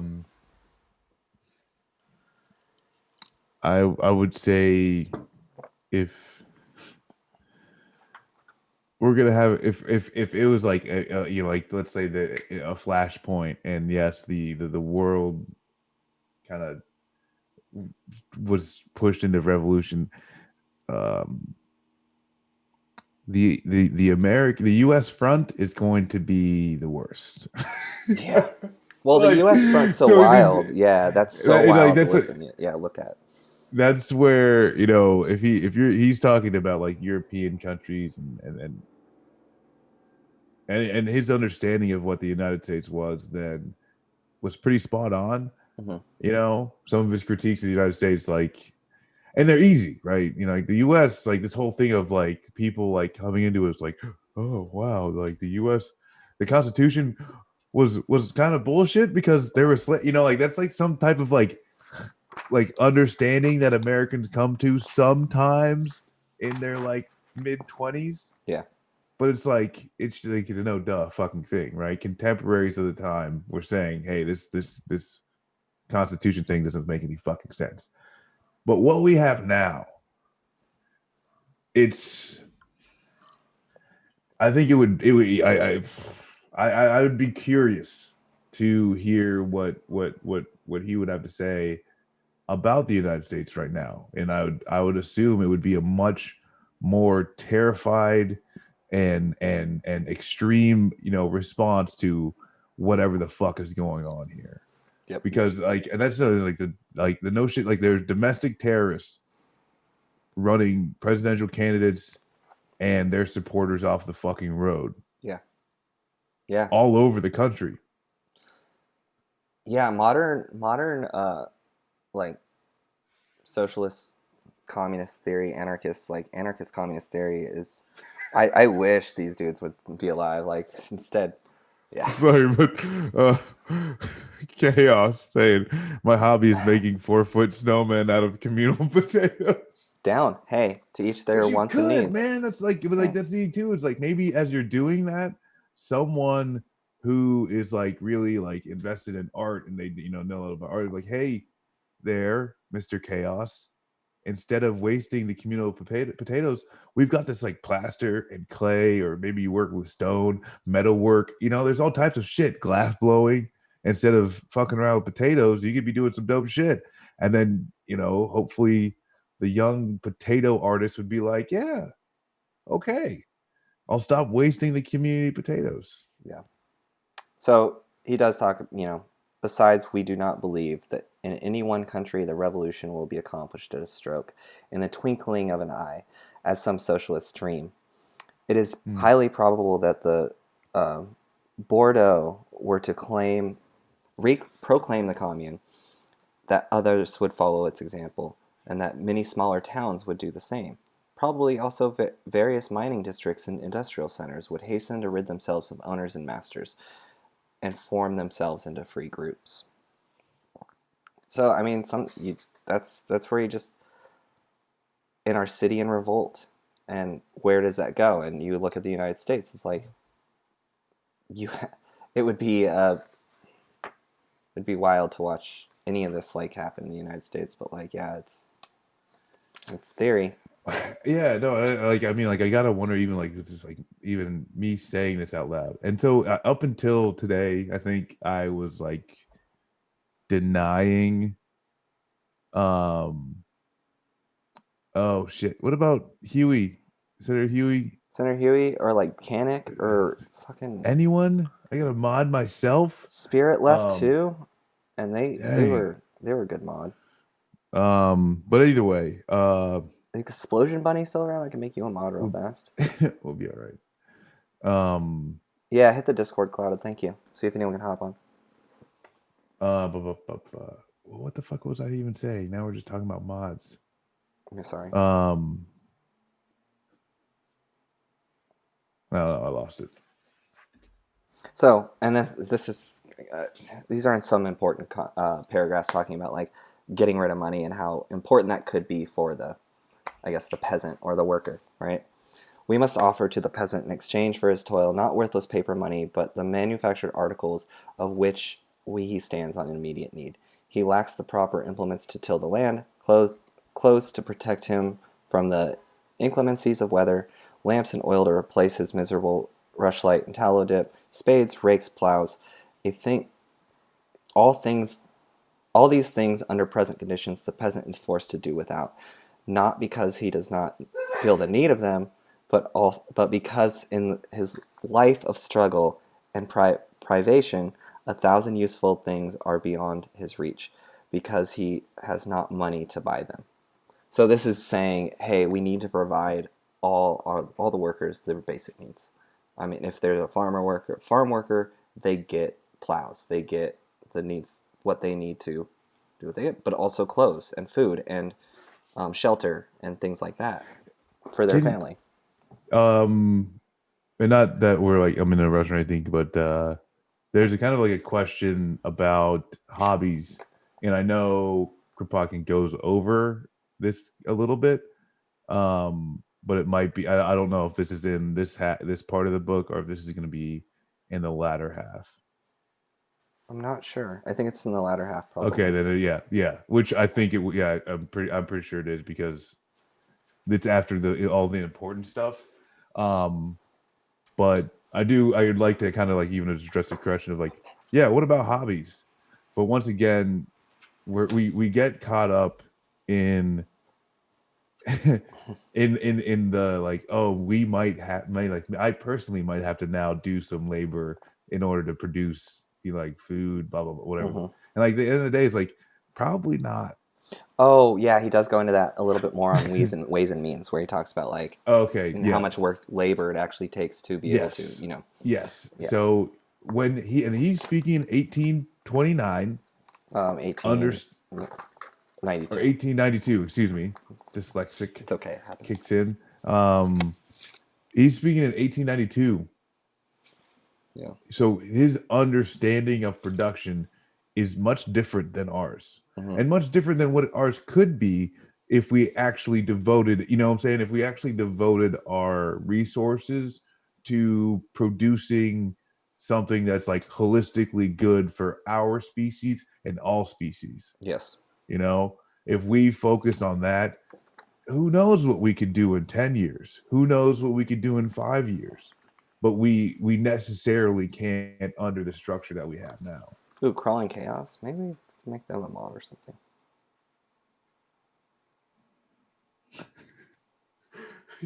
All right.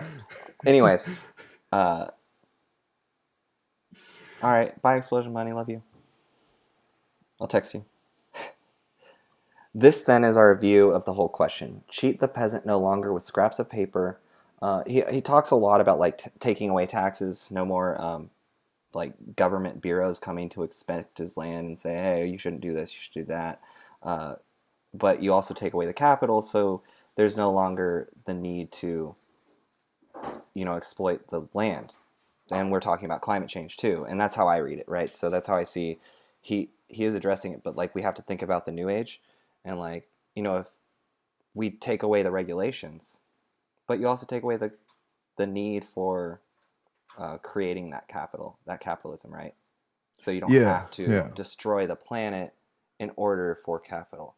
So Yeah, no, and I think too is like part of this is like so part of like kind of like understand like on our way to anarchy or like communist anarcho or anarcho communist society, I should say, mhm. on our way to there, we can understand changes in sociological terms. Hmm. Does that make sense? Yeah. As we get to, hey, workers have the means of production, um, eventually going to, hey, people are just coming and grabbing and going and working as they please, literally as they please. Um, yeah, like that first step of, hey, when when the workers have the means of production, what is produced, how it is produced, is now being decided on by the collective whole, and a lot of those, like, what these thought, these higher, thinkers are saying is that, like, the collective whole would probably make a better decision than the person who's vested in only in their capital and Yes. wealth growing. And that's where um the anti-money comes in, right? So yeah the sums inscribed. So this then is our view of the whole question. Cheat the peasant no longer with scraps of paper, be the sums inscribed upon them ever so large, but offer him in exchange for his produce the very things of which he, the tiller of soil, stands in need. Then the fruits of the land will be poured into the towns. If this is not done, there will be famine in our cities, and reaction and despair will follow in its train. And that's where he just kind of predicted the failures of, worker uprising didn't create this chain. So here we go. And that's, the words used. So just a content warning, he does say inferior races, but he means it in a way of like exploitation of third world countries from the capitalist society. So since all our middle class civilization is based on the exploitation of inferior races and the countries with less advanced industrial systems, the revolution will confer a boon at the very by by menacing that civilization and allowing the so-called inferior races to free themselves. So it talks about how, what happens to the trade and what happens to the United States helping out places in Africa. Well, it lets them be able to free themselves away from the capitalist gains yeah that the United States is exploiting in their areas, or the Western civilization is exploiting in those areas. Well, this is something too that, like, I would think that you just make more of whatever, So this is, because some. yeah, this is a really good point that you're bringing up, because he actually says this next. All right, okay. You're Well, no, predicting if what you he's, want to, yeah, yeah. because, like, oh, hey, there's someone else over there that needs something. Like, we'll just make another one. Yeah. So it's difficult to predict the course of affairs in the provinces. On the one hand, the slave of the soil will take advantage of the revolution to straighten his bowed back. Instead of working 14 or 15 hours a day as he does at present, he will be at liberty to work only half the time, which of course would have the effect of decreasing the production of the principal articles of consumption, grain and meat. But on the other hand, there will be an increase of production as soon as the peasant realizes that he is no longer forced to support the idle rich by his toil. New tracts of land will be cleared, new and improved machines set a-going. Um, of course, before long, intensive culture would be within the reach of all. Improved machinery, chemical manures, and all such matters would soon be supplied by the commune, but everything tends to indicate that at the outset there would be a falling off in agricultural products in France and elsewhere. So as you were saying. Yeah, yeah. No, it's like, and that's the thing too is, like, if we, I'm not sure, like, what the general understanding of our agriculture market, quote unquote, is, but it's like completely fucked. It's bastardized. It's like this whole idea of, like, the free market. Like, we all know that's Mm-hmm. bullshit, right? It's just a fucking joke. It's a lie. It's, it's fake. It's false. Um, but especially when it comes to agriculture, because, like, one thing, like, the most farmers are unable to fix their own machinery. Mm-hmm. And even, like, you see this too in some high-end cars where it's like you can't change the oil if you wanted to, you know like, it's got some special key, this, that, whatever, Yeah. that you literally have to take it to this specific dealership, which is like horseshit. Did you buy the motherfucker or not? Yep. you know and, like, especially when you're talking about this big farm equipment that's expensive, the margins for farmers are in the they're in the negatives, right? And farmers get some of the massive subsidies from the government just to keep these things fucking going. Yeah. But because of the way this thing is structured, all of those subsidies almost immediately go to John Deere and Monsanto. Yes. Yeah. So it really, To the point where you can't grow the seeds. yeah. You can't you can't utilize the seed that's they fucked with the seeds, so you can't even use them year after year. Yes.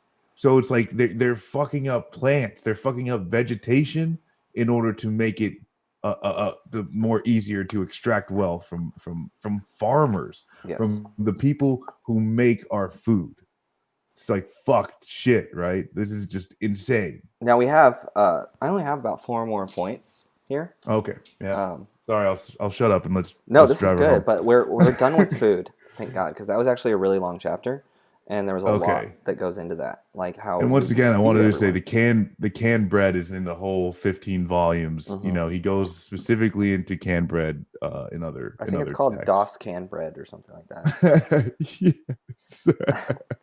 So Excellent. so here we go. This is actually, housing was short, but it was my favorite chapter because I'm like really thinking about how you would do housing, right? Because you can't just like take housing from. It's probably the hardest part of taking, the conservative argument. Oh, you come take my house, I'm gonna shoot you, right? So Popkin has a really good take on housing, honestly, and I appreciate it. On the day that the expropriation of houses takes place, on that day, the exploited workers will have realized that new times have come, that labor will no longer have to bear the yoke of the rich and powerful, that equality has been openly proclaimed, and this revolution is a real fact, and not theatrical make-believe, like so many others preceding it. It goes on. With a little bit more about expropriation.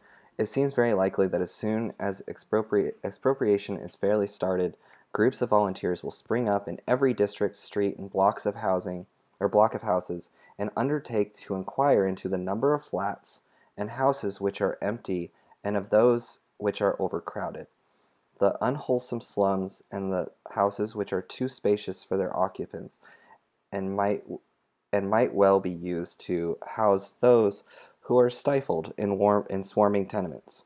In a few days, these volunteers would have drawn up complete lists for the street and in the district of all the flats, tenements, family mansions, and villa residences, all the rooms, suites of rooms, healthy and unhealthy, small and large, voted dens, and homes of luxury.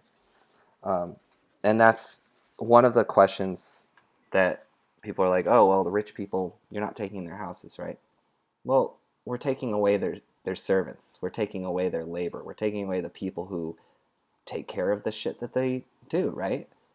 If they have to do their own work, eventually they're going to end up moving out, or they're just not going to live there anymore because rich people just tend to not do anything on their own. And yeah, no, and obviously there's going to be a lot of rich people who in this scenario will have a shifting of hobbies and lifestyle, you could say. Yes. Right. But no, that's exactly right. It's like there are huge these huge empty fucking mansions that get lived in a few days a year, but have staffs that Yes. maintain and upkeep pretty much around the clock. It just doesn't make any fucking sense. It's dumb, right? It doesn't make any sense for one person to have multiple homes. Yes. And there are people who do not have one. And that's where the volunteers would come in on every block and say, hey, look, this is how many empty homes, this is how many times they live in it a year. And then if those servants or the people who are taking care of those houses, who aren't the people who actually own it, their needs are met, they no longer are required to get paid by their boss, right? So like Chrissy Teigen, the nurse, no longer has to get paid by Chrissy Teigen and dress up in a fucking Italian Black Plague suit. Plague nerd doctor, yeah. Yeah, bubonic plague doctor. So here's where it gets interesting. But everyone will want a fine house or a spacious flat, Oh we are no, told. yeah. So and there's a question, right? Like, Mhm. so like help servants. We're not talking about, like, when we talk about rich people in fucking mansions, we're not talking about like disabled people who need help, like just No, doing God, like no, basic yeah. life. Because like that seems like my dad's in a wheelchair. My mom and my older brother are like his two main primary care, fucking, nurses or whatever the fuck, right? Like they wipe his ass, they make sure he gets a shower and all that shit. Yeah. That's not going to change. And like this thing too is like there will be people who do need things to be done for them, and like that seems like there are people like people. It's crazy. Nurses, they don't do that for the money. It's Yeah. insane, right? Yeah. Nurses they don't want to be nurses because they think they're going to become wealthy. They want to help people. Yeah. There's lots of people who want to help people. And that's And where it's on their needs, right? Like wealthy people tend to not, I mean, maybe they are disabled and we need to take care of them and then we need to keep their and we've talked about this. We actually addressed this earlier where um, people with disabilities should never be left out in the idea of revolution. They should be given what they need to be able to survive. And, you know, life is precious and it is, every life is a right. You have a right to live. And when we talk about service, we're talking about like fucking kitchen staff in Mark Wahlberg's Beverly Hills mansion that he visits 2 weeks a year. yeah, That no, and like that's the continues, thing is like yeah, the disabled people related to the staff that work in Mark Wahlberg's summer home, they get to go home and take care of their family members now. yeah. And That's that's imagine if you know what I'm saying? capitalism was taken out of like nursing homes, where they Yeah. are, where people are run just because you want to take care of elderly people, opposed to we need to make certain amount of money off sick elderly people and pay our workers nothing who work at these. I mean, you can look up the scams and the capitalism of fucking like nursing homes and shit all day, and we can talk about that another stream. Um, Oh yeah. so, but everyone will want a nice house or a spacious flat. We are told. No, you are quite mistaken. It is not the people's way to clamor for the moon. On the contrary, every time we have seen them set about repairing a wrong, we have been struck with good sense of instinct for justice, which animates the masses. So it's just implying that people do care about their neighbors. There's empathy. Yes. Yeah, can we get a Winston emote in the chat? Thanks. So, but if the people themselves, organized by streets, districts, and parishes, undertake to move inhabitants of the slums into half-empty dwellings of the middle class, the trifling inconveniences, the little inequalities will be easily tided over. Rarely has appeal been made to the good instincts of the masses, only as a last resort, which we see from like nonprofits and shit, to save the sinking ship in times of revolution. But never has such an appeal been made in vain. The heroism, the self-devotion, and of the toiler has never failed to respond to it, and thus it will be in the coming of the revolution. Um, but when all is said and done, some inequalities, some inevitable injustices undoubtedly will remain.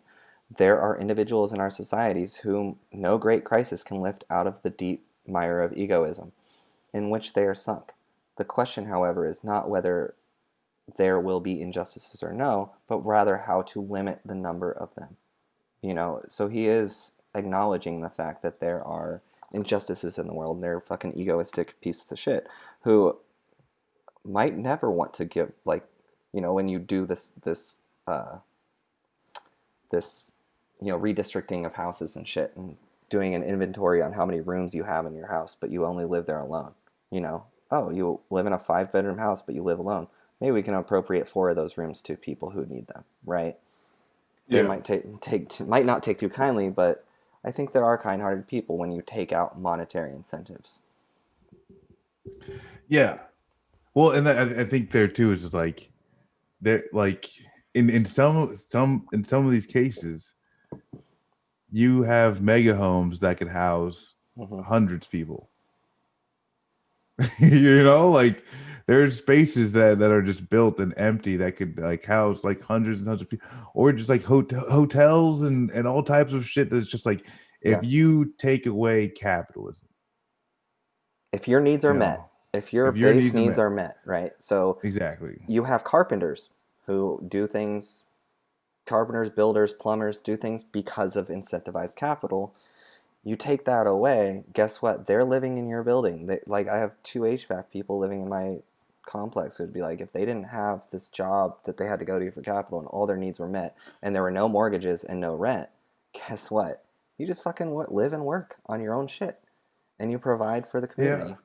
It's wild, but Well, and it's like, and theory. that's the thing too, is it's like if all of it's met, like, yeah, hey, Larry, can you help me out? Mm-hmm.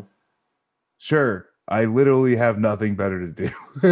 Like that's it. And it's like, oh hey, maybe bring your kids along and I'll show them how to repair the pipe and then like pass along this knowledge base and all this X, Y, and Z. But like really at the end of the day, it's not this like requirement, right?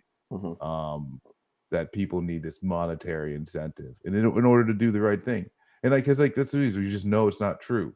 Mm-hmm. You know, we just know it's not true. If you've ever volunteered for anything, or if you are just aware of people being able to volunteer for things, you can understand that monetary incentive isn't required for action. Yes. Here we go. The so-called practical objections are not very formidable either. We are bidden to consider the hard case of some poor fellow who, by dint of privation, has has contrived to buy a house just large enough to hold his family, and we are going to deprive him, of his hard-earned happiness, to turn him into the street. Certainly not. If this house was only just large enough for him and his family, by all means let him stay there. Let him work in his little garden too. Our boys will not hinder him. Nay, they will lend him a helping hand if he needs it. So that's where it's Yeah. like if you have a family big enough for your or a house big enough for your family, fucking stay there. But it is talking about like, you have a single mom with 5 kids living in a studio apartment. It is talking about expanding her needs, right? And I And think her too is like family. what we also need to understand is like this guy is speaking in it's 1892. All right, Mm-hmm. 1892 in the year of our fucking Lord 2020. We have more empty houses than we have Homeless homeless people. people in the United States. Yeah. So especially when we're talking about this country, this is scarcity. Housing scarcity is not a thing. Mm-mm. Right? This at this point, it is literally the monetary limit. It's the same thing with food, same thing with healthcare. It's not that we can't, it's that we refuse to because of the monetary limit that is imposed on this. And no, it's not making you have a roommate. It's saying that are you living in a 1 bedroom apartment by yourself? Stay there. Or if you have a Yeah. roommate living in a If you 2 bedroom, like don't have a roommate and they can move maybe well, into like one of that's the is if you fucking places that individually like yeah, if you had a like a 4 bedroom house with a big ass kitchen, 2 car garage, rec room, backyard. Yeah, you're getting a fucking roommate. Eat it. I don't give a shit. Cry about it. Die mad about it. There's enough space for 2 people. yeah. Ain't that bad? Yeah. So, But that's it's like if you're focusing on the details of like where I specifically live, like yeah, you're going a little too much into the details, right? Because like it's the thing is too is like this guy can necessarily not define how we would do something, right? It's just kind of a broad brushstrokes of how it could happen. yeah. So he talks about, so you're going to turn everything upside down, say the defenders of law and order. There will be no end to the evictions and removals. Would it not be better to start fresh by turning everybody out of doors and redistributing their houses by lot? Thus our critics, so he's talking about critics from the left at this point. But we are firmly persuaded that if no government interferes in the matter, if all changes are entrusted to these free groups which have sprung up to undertake the work, the evictions and removals will be less numerous than those which take place in 1 year under the present system, owing the capacity of landlords. So it's saying that the current system is actually worse with evictions and kicking people out and putting people on the street than what would this be, right? Yeah. Yeah, and I think also too, it's like in if the U.S. was like, okay, hey, we're going anarcho capitalism, start fucking figure out where we can put people right now. It wouldn't even be a thing of like, hey, you got to move out, let these people in. It'd more be like, oh, hey, we found another empty one. This one can fit 3. Mm-hmm. That's what we would be doing. Yeah. Another empty one. This one can fit about 128. We're going through Beverly Hills. Hey, found another empty one. This one can fit 42. That's what it would sound like. That's what it'd be like. Because we're not dealing with housing scarcity. We're dealing with abundance. that's it.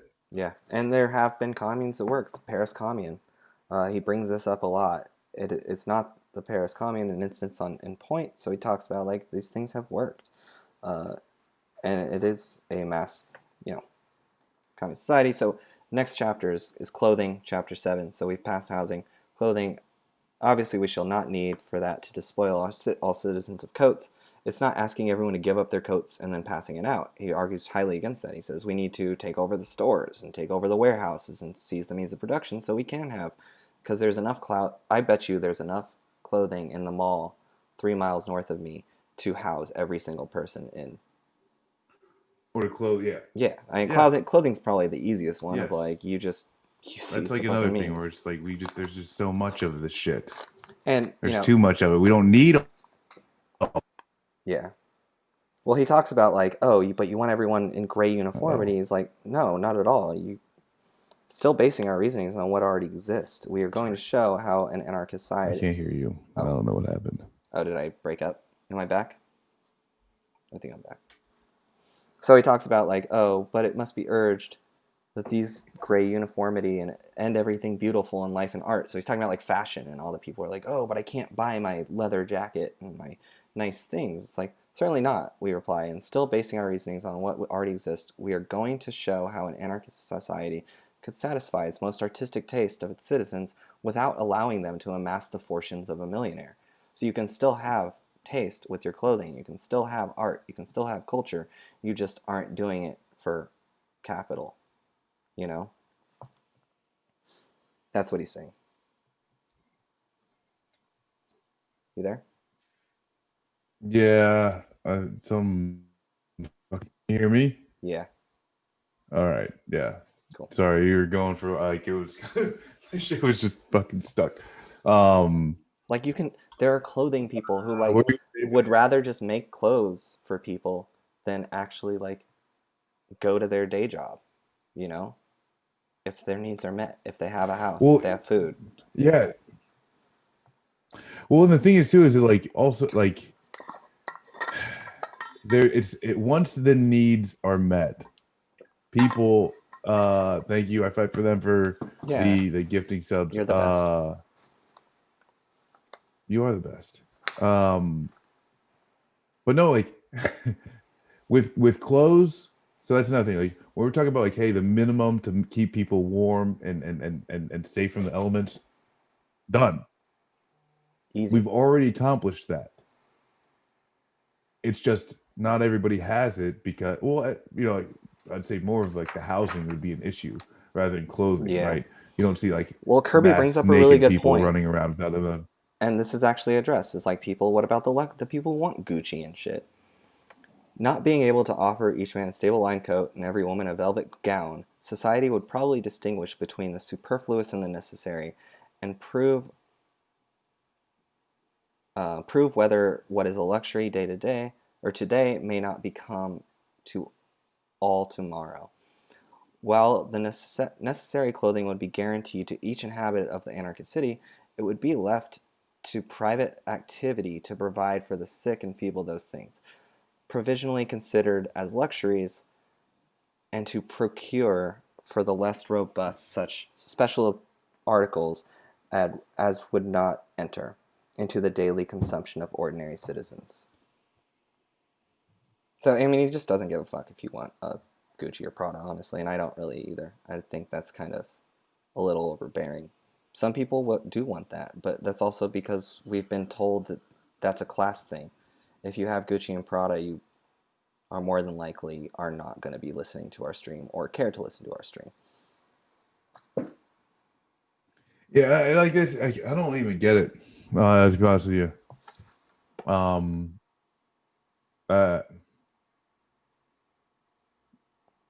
more into dope shit, and I feel like that's what's like in the anarcho or anarcho communist fucking utopia that he's talking about. Like clothes would more be just like shifted into like what's useful and what's like just dope, Mm-hmm. you know? Because then that's the thing, like people would have a lot more free time. People would have essentially more free time in this theoretical world, this hypothetical world we're living in, than they do now. And so that means people can design clothing and all types of shit too. And also too is like when you take away the money aspect of it, it's like you could just share with other people. Hey, this is how I made this. What's wild is like, oh my I god, we did. can't exploit workers in the Philippines? What? Yeah. All right. Here we go into But ways. like that's the thing is like, what is Gucci? Like when you say like nice shit, it's a design that society has put extra things on, you know, like put a like idea onto that allows them to charge more money. Yeah, like fuck Burberry, fuck when Gucci. you take away, yeah, exactly. Like when you take away capitalism, when you take away the capitalist system, even saying the distinction between Gucci and Fruit of the Loom underwear. I mean, more you're just talking about the time put into said underwear. And you could say, hey, yeah, my name is Marcus, and in my free time, I love making me some fucking bomb ass underwear. But I can only make one pair every 3 weeks. And I'm happy to share, but like, hey, maybe like I don't know, like that seems like in that like who gives a fuck about the guy making special fucking classy ass underwear? Yeah. Who cares? People are fed and housed and they got health care. Yes. So we're going into ways and means. This is the last two couple points I have for us. Just let me read for a second, and then we'll be done because I really gotta pee. If a society, city, or territory were to guarantee the necessaries of life to its inhabitants, and we shall see how the conception of the necessaries of life can be so extended as to include luxury. So he's saying luxuries are a thing, but we're not discounting. It's just like right away, probably not going to be putting a lot of emphasis on luxury items. It would be compelled to take possession of what is absolutely needed for production. That is to say, land, machinery, factories, means of transport, etc. Capital in the hands of private owners would be expropriated to be returned to the community. That's where the seizing the means comes back. And this is kind of, he's put it in all caps, producing the greatest amount of goods necessary to the well-being of all with the least possible waste on human energy. This generalized aim cannot be the aim of a private owner, and this is why society as a whole, if it takes the view of production as its ideal, will be compelled to expropriate all that enhances well-being while producing wealth. It will have to take possession of land, factories, mines, means of communication, etc. That could be like utilities, water, things like that in a localized municipality. It will have to study what products will promote the general being as well as the ways and means of an adequate production.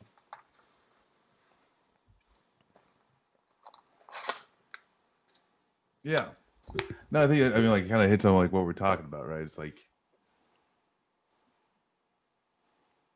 once you take out that the capitalist focus, how and what is produced just naturally would probably go along the lines of like what's needed to be produced. Yeah, and I would say, read this chapter on your own because it's a good one just to like look at, hey, how much time would be saved based on if you took away the capital incentive of mass producing labor, right? So he's just like, he kind of talks about at the time and how it would go from, it would basically be like 30 to 40 half days a year of actual production for you to support your local community. So after studying all these facts together, we may arrive then at the following conclusion. Imagine a society comprising a few million inhabitants engaged in agriculture and a great variety of industries. Paris, for example, with the department of Sienne et Oise? I don't know. Suppose that in that society, all children learn how to work with their hands as well as with their brains. So admit that all adults, save women, engaged in the education of their children bind themselves to work 5 hours a day from the age of 20 or 22 to 45 or 50. So it's a five hour a day work week. And then they follow occupations that they have chosen themselves in any one of those branches of human work which in the city are considering necessary. Such a society could in return guarantee well-being to all its members, a well-being more substantial than that enjoyed day to day by the current middle class. And moreover, each worker belonging to the society would have at his disposal at least 5 hours a day, which he could devote to science, art, and individual needs, which do not come under the category of necessities, but will probably do so later on. It's like if you want to do science, might not be a necessity right now, but probably will be, when man's productivity will have augmented, and those objects are no longer appear luxurious or inaccessible. And that's it for the first half. I mean, it seems easy, right? Well, it's exciting It because seems easy. the next chapter is the need for luxury, right? So he addresses like, hey, people's want for Prada and shit. Well, and I think too that like I am much more interested in like sports and entertainment than I am in luxury. Mm-hmm. And I don't know if that, that'll be addressed in there. But I think it kind of ties into the same of like the superfluous fucking wants. Which, in a sense, like sports, or at least watching professional sports is kind of like, an extra. Mm-hmm. I don't think, like playing sports and getting exercise, like obviously that's important. But yeah, I would still assume that things like, Hey, I'm gonna let you elite talk. I leagues. have to use the restroom so bad. Oh, okay, cool. Yeah, I would assume though that like elite leagues would still exist. I would hope they would be, and obviously though, like that's things like they would just be more equitable and fair to the players, and to the staff, or like, and like I don't know if you even heard like uh professional cheerleaders are fucked over in like a shit ton of different ways, like as far as whoa, easy guy, don't take out the wires. Yeah, they basically get like shit pay. They have to practice like all the fucking time, like work, more than like 40-50 hours a fucking week, and for almost nothing.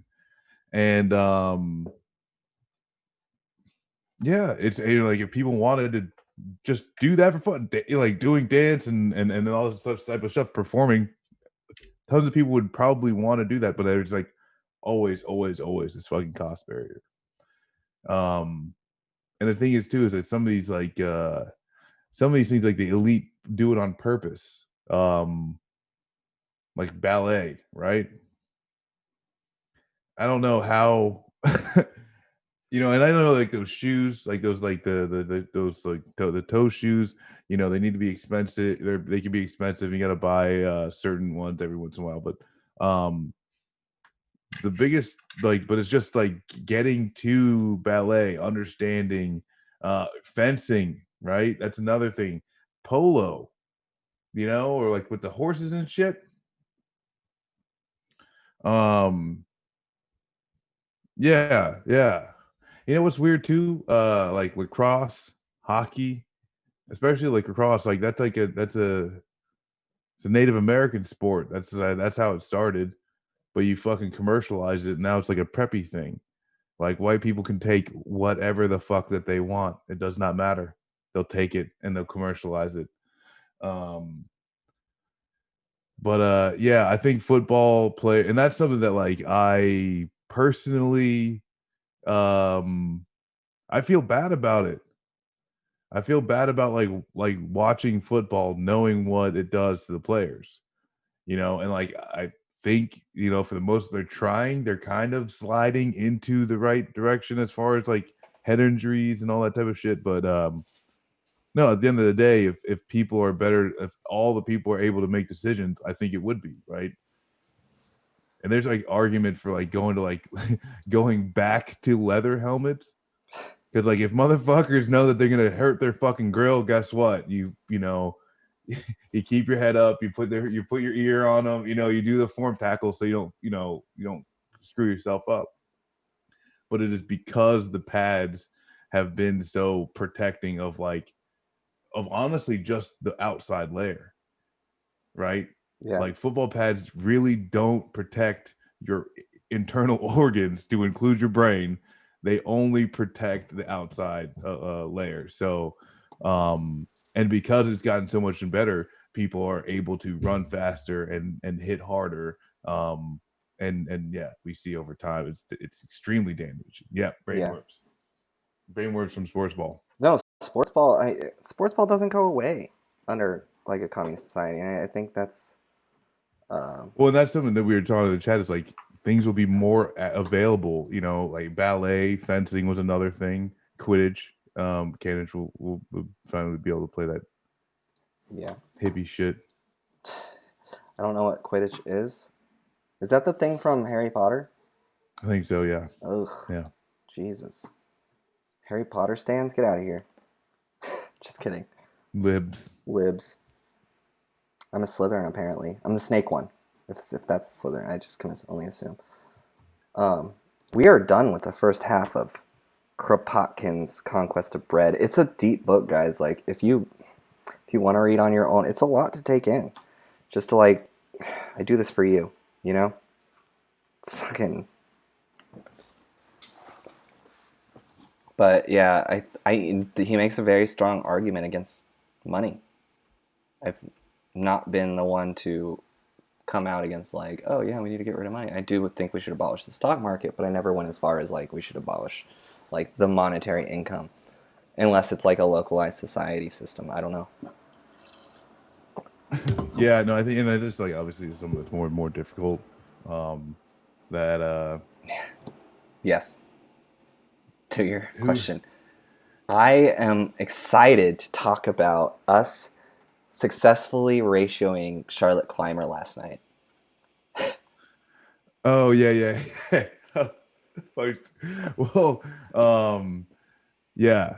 So, well, actually, I'm gonna send another tweet to see if we can't get some people. So we're gonna transition. We're no longer in talking about the conquest of bread because that we're gonna be going to the part 2 next week. We're gonna shit on shit libs. All right, we're just gonna be talking shit about a specific shit lib for the next 15, 20 minutes. Yeah, Charlotte Clymer. Charlotte Clymer. Yeah. So should we watch the video that sparked everything? Yes, I think so. So everyone, this is the video from John Mulaney. If you have not seen it yet, he is great. Let me see if I can do this share. Yeah, change caption. When it was done. There it is. I have the video ready, so.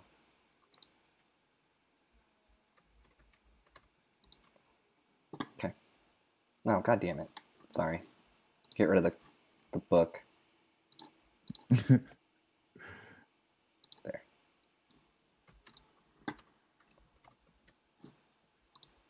All right, y'all ready? I'm supposed to make an announcement. On November 3rd, there is an elderly man contest. There's 2 elderly men, and you're supposed to choose your favorite of the 2 elderly men. You can put it in the mail, or you can go and write down which elderly man you like, and then we'll add them all up, and then we might have the same elderly man, or we might have a new elderly man. But just rest assured, no matter what happens, nothing much will change in the United States.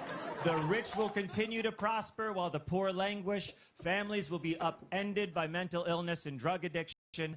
I'm supposed to make an... So, let me go back to us. So that was John Mulaney last night. I don't care what he said after that, honestly.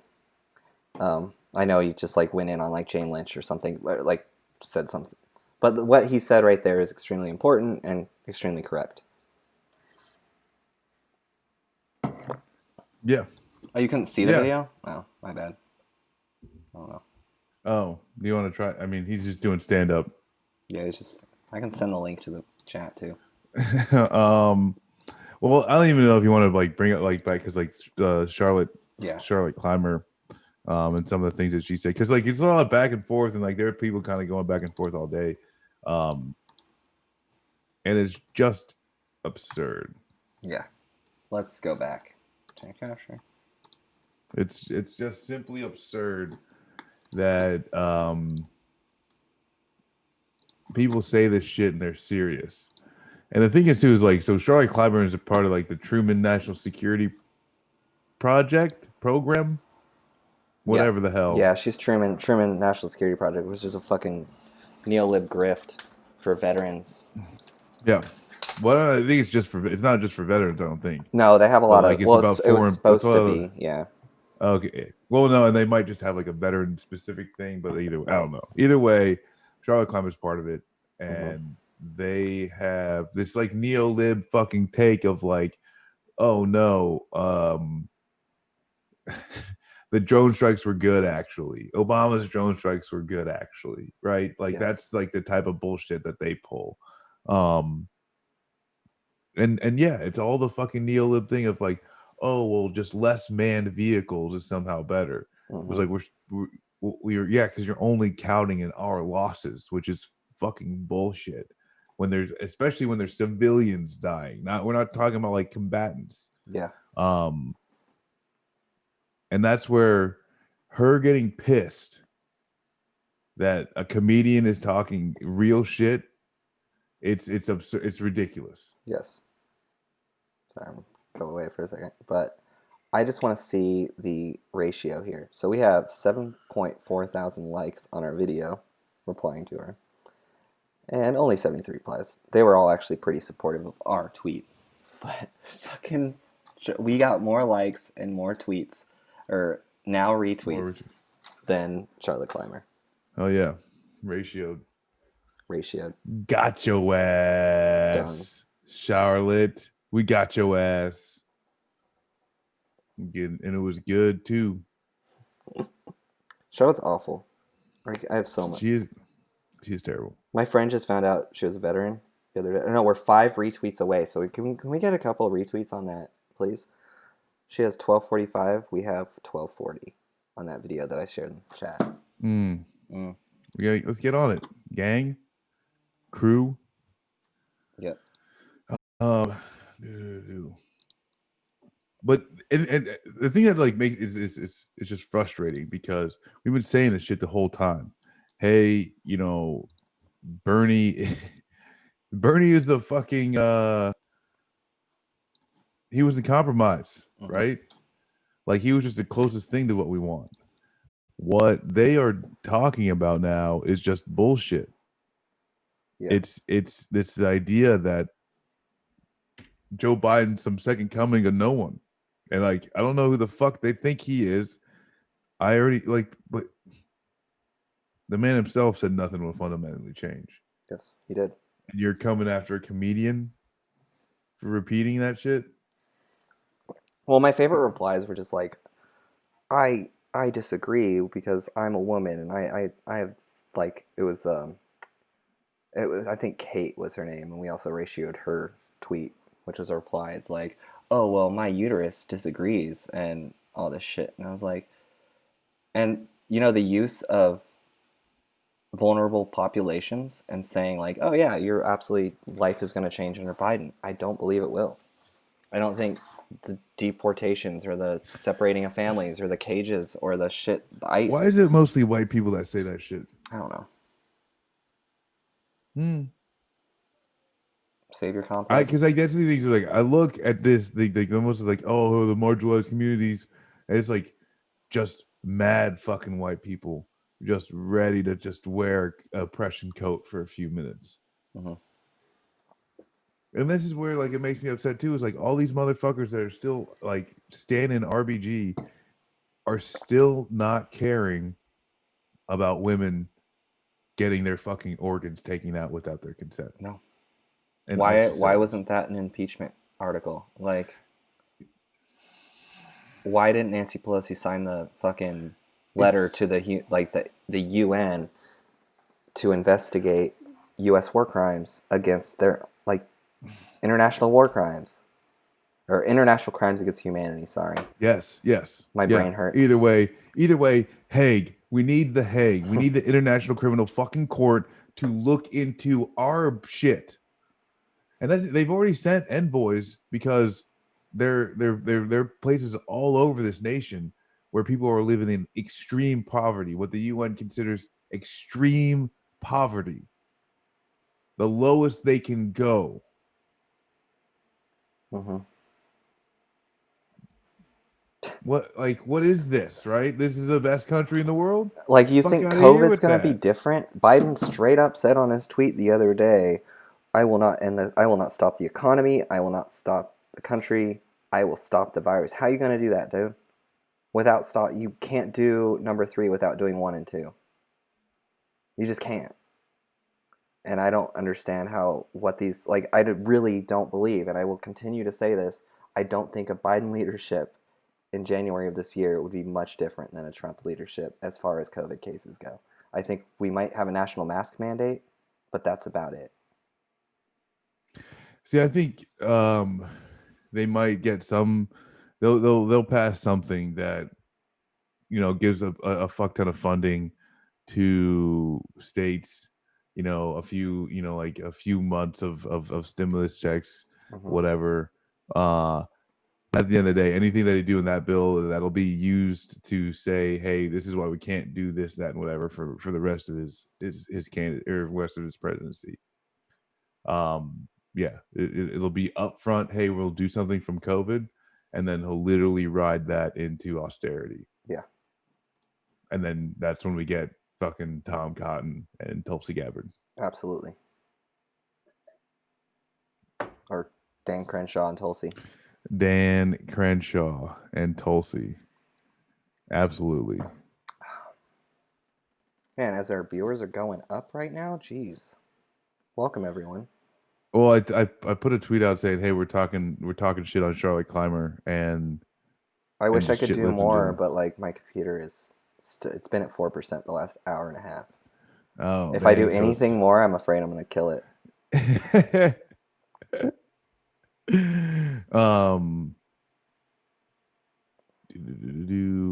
There's some other things that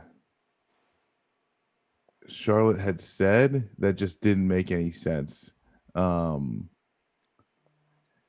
essentially, this whole idea that Biden and there's plenty of replies that go through time and time and time again, of why they can't understand who Joe Biden is. Uh-uh. And a lot of these people, especially Clymer, she was a Warren stan.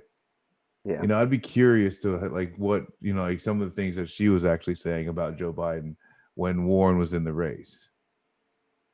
Oh, yeah, I'm sure those old tweets are up, or they're probably deleted at this point, but I'm sure they're out there. Yeah, now it's there's so many people, and Kamala Harris for VP is one of them. Mm-hmm. It's crazy to say, oh, hey, well, now that he's the nominee, you can't say anything bad about him. No, that's stupid. That's dumb. Yeah. And I wouldn't want any of my leaders to have that opinion for themselves. Yep. I wouldn't want a leader to think I am the leader, so you cannot critique me, or that will hurt my leadership ability. Mm-hmm. What? That doesn't make any sense. But that's what the Democrats tell us every time. Yeah. You can't say shit about Joe Biden. or else he'll ruin everything. Yeah. Oh yeah, Me Too tweets about Biden. How many Warren stands probably fucking sent out Me Too tweets about Biden? I doubt Charlotte Clymer was one. We'll see. I don't know. All this shit. If anyone wants to do a dig on Charlotte Clymer, please do.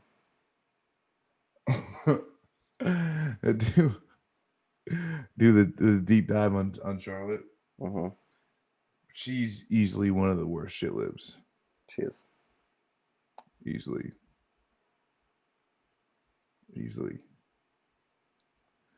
Absolutely. God damn it. 49ers. I don't know. I don't think Trump's gonna win. No, Trump's not gonna win. I don't think Trump's gonna win. I think Biden's gonna. I think it's gonna be fucked though. I think it's gonna be pretty crazy. Mm-hmm. Especially with all these cars. That's what's making me. I didn't think so at first. Do you see his paw on me? It's adorable. Do you see this? It's absolutely adorable. Eliana Clark.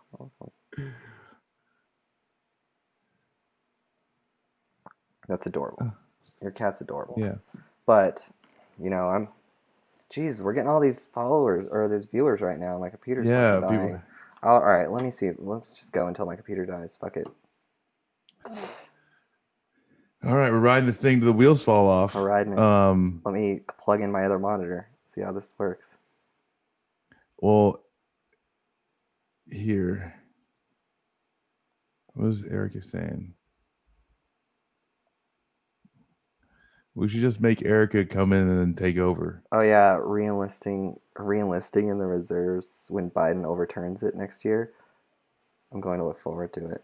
Oh yeah, she's gonna re-enlist, but she was never enlisted, wasn't she? Or did she go enlisted officer? I don't know what the hell she was. She's whack, whatever she is. I think then she would have just been enlisted. She wouldn't say re-enlist, right? Yeah. If she was an officer, she would know better to say that shit. I don't believe that. 1 second. Officers don't know better, dude. They're just as fucking dumb. This is all for you motherfuckers over here. I love you all so much. My notes from today. Damn. That's what's up. That was fun. It is plugged in. You Zippy? You gotta realize that taking up, streaming takes a lot of your battery, and if you don't go in at 100%, you're screwed. And I went in at 11%. No, now I'm at 4%. Camel Spider, there needs to be, for me first, your computer actually streams better when it's charged. Mine is like the potato stream. Yeah. Clouded had nicknamed it the potato stream, and I 100% am okay with that designation. That's why you're so afraid to stream now? Well, yeah, it just sucks. And also, too, it's like... Guys, we don't have... Do you think we're rich? We are fucking poor. We're poor.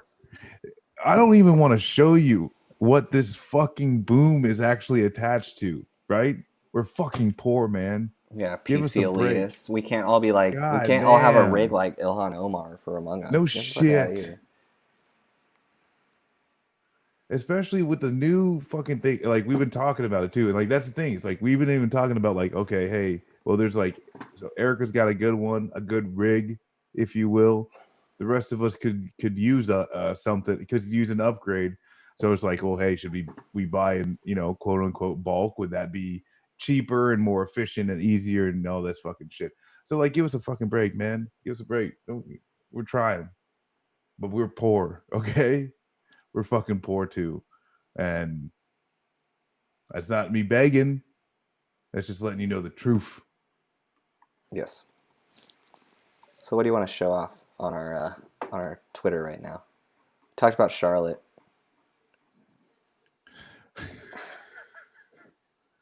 Ice cream fridge.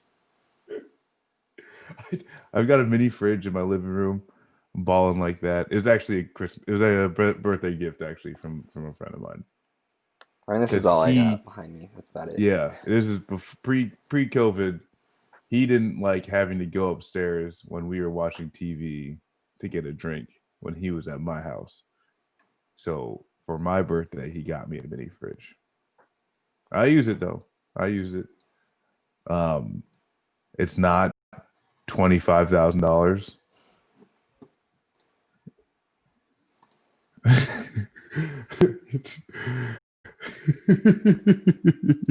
I have my computer plugged in right now, guys. It's not that it's not plugged. It's just when I share a screen or when I plug my HDMI in, I get another screen over here, and then I'm also streaming, so my computer's doing a lot of work. And I went in to the day with 11%. I didn't charge it before the stream. I was busy reading. I totally forgot. Yeah, terrible. It was just my fault. So Kirby wants to know if we'll do any meetups. I think for sure, absolutely. I think, well, that's something that we used to do, and especially like Lorix and I, like Bets for Bernie, we'd have meetups, and then Yeah, we did a Vegas trip, a DC. I went to DC. LA. Oh yeah, LA, but I didn't meet up. It wasn't. Oh yeah, Well, I was going to, but it was kind of weird. Like the other person who was there didn't. Yeah. Well, either way, yeah. Didn't respond. I was trying to meet up when you guys were in LA, but still a 2-hour drive, and it's a lot of dedicated time to know that, like, hey, are you gonna be awake when I get there, kind of thing. Yeah, true. Which I had no idea. 6 P's. I heard 7 P's. Proper prior planning prevents piss poor performance. Yeah, 7. Come on, Canic. 6 P's. You're missing a P. Yeah, you have the bad 7 P's. But no, I think meeting up is going to be absolutely something that we should do whenever we can. But who knows? No, I'd love to do it. Who knows? I mean, I would love to do like a Left Flank live show. That'd be fucking fun. I mean, yeah. Well, that's I say let's do something dope. Like next summer, we're going to the fucking Grand Canyon, and we're right whitewater rafting down that bitch. Mm-hmm. All right, and like whoever wants to come along, I still haven't been to the Grand Canyon. Nobody's allowed in my fucking boat, except for people I trust. Yep. That would be dope. Yep. Or there's like, what am I supposed to do with Winnie D? Winnie D. I don't know what I do with Lux. I call her Lux. And I just call her Rosa, but just to let you know. 49ers lost. That sucks. Ohio State beat the shit out of Penn State. Yeah, it's fine. That was nice. Oh well. And Michigan lost yesterday, right? Jim Harbaugh lost to Michigan State. Oh, did he? God, yeah. They fucking suck. Well, I laugh because like Jim Harbaugh can't win big games. I learned that with the Niners. Yes. Yeah. That was always his problem. Except at, weirdly, Stanford. He's really good at winning big games at Stanford. These Steelers should come to Indiana and break canned bread. I know Erica wants us to come to Indiana, and I'm like, oh, every time she says it, if you're watching Erica, I'm sorry, that's, you know. Who the fuck wants to go to Indiana? I don't want to go to Indiana. Maybe I'll go to like your watch party for when you win, but I don't want to. Hey, thanks for the sub. Yeah. I'm down if she ends up running and wins a seat, for sure, we'll come there for the party. But OH,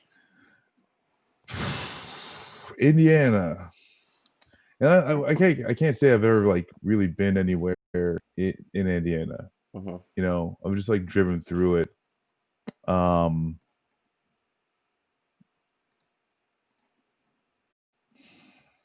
Indiana. Yeah. I'd go to Indianapolis. I think it's a city, right? Isn't that a city? Yeah. City people go to. I mean, I live in San Diego. Why do I want to go anywhere else? Honestly, tell me. Yeah. Ooh, I have the mountains, the beach. I know, like driving through Gary, Indiana, it's just plain terrifying. Yeah. Yeah. Indiana. Well, hey, I mean, that's just like that. Indiana's great, but like they put up a win against Penn State.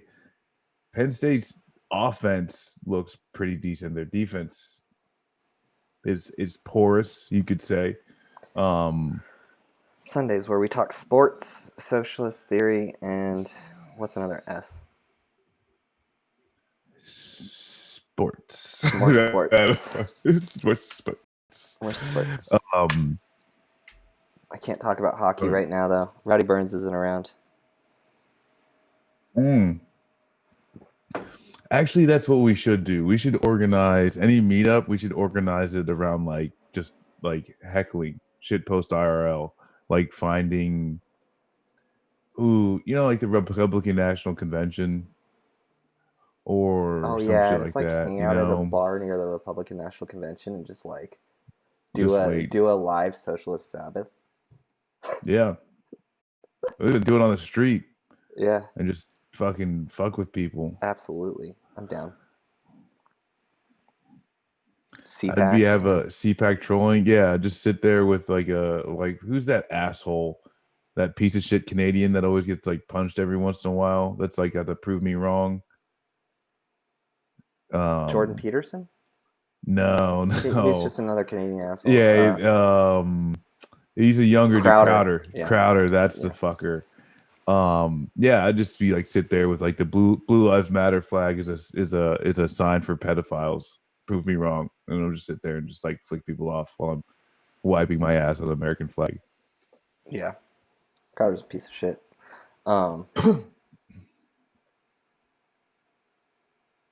Hey, thanks for joining us all. You missed. I'm drained. I'm not gonna lie. I went through the Conquest of Bread, and only half of it, and I'm tired because I've been reading since yesterday.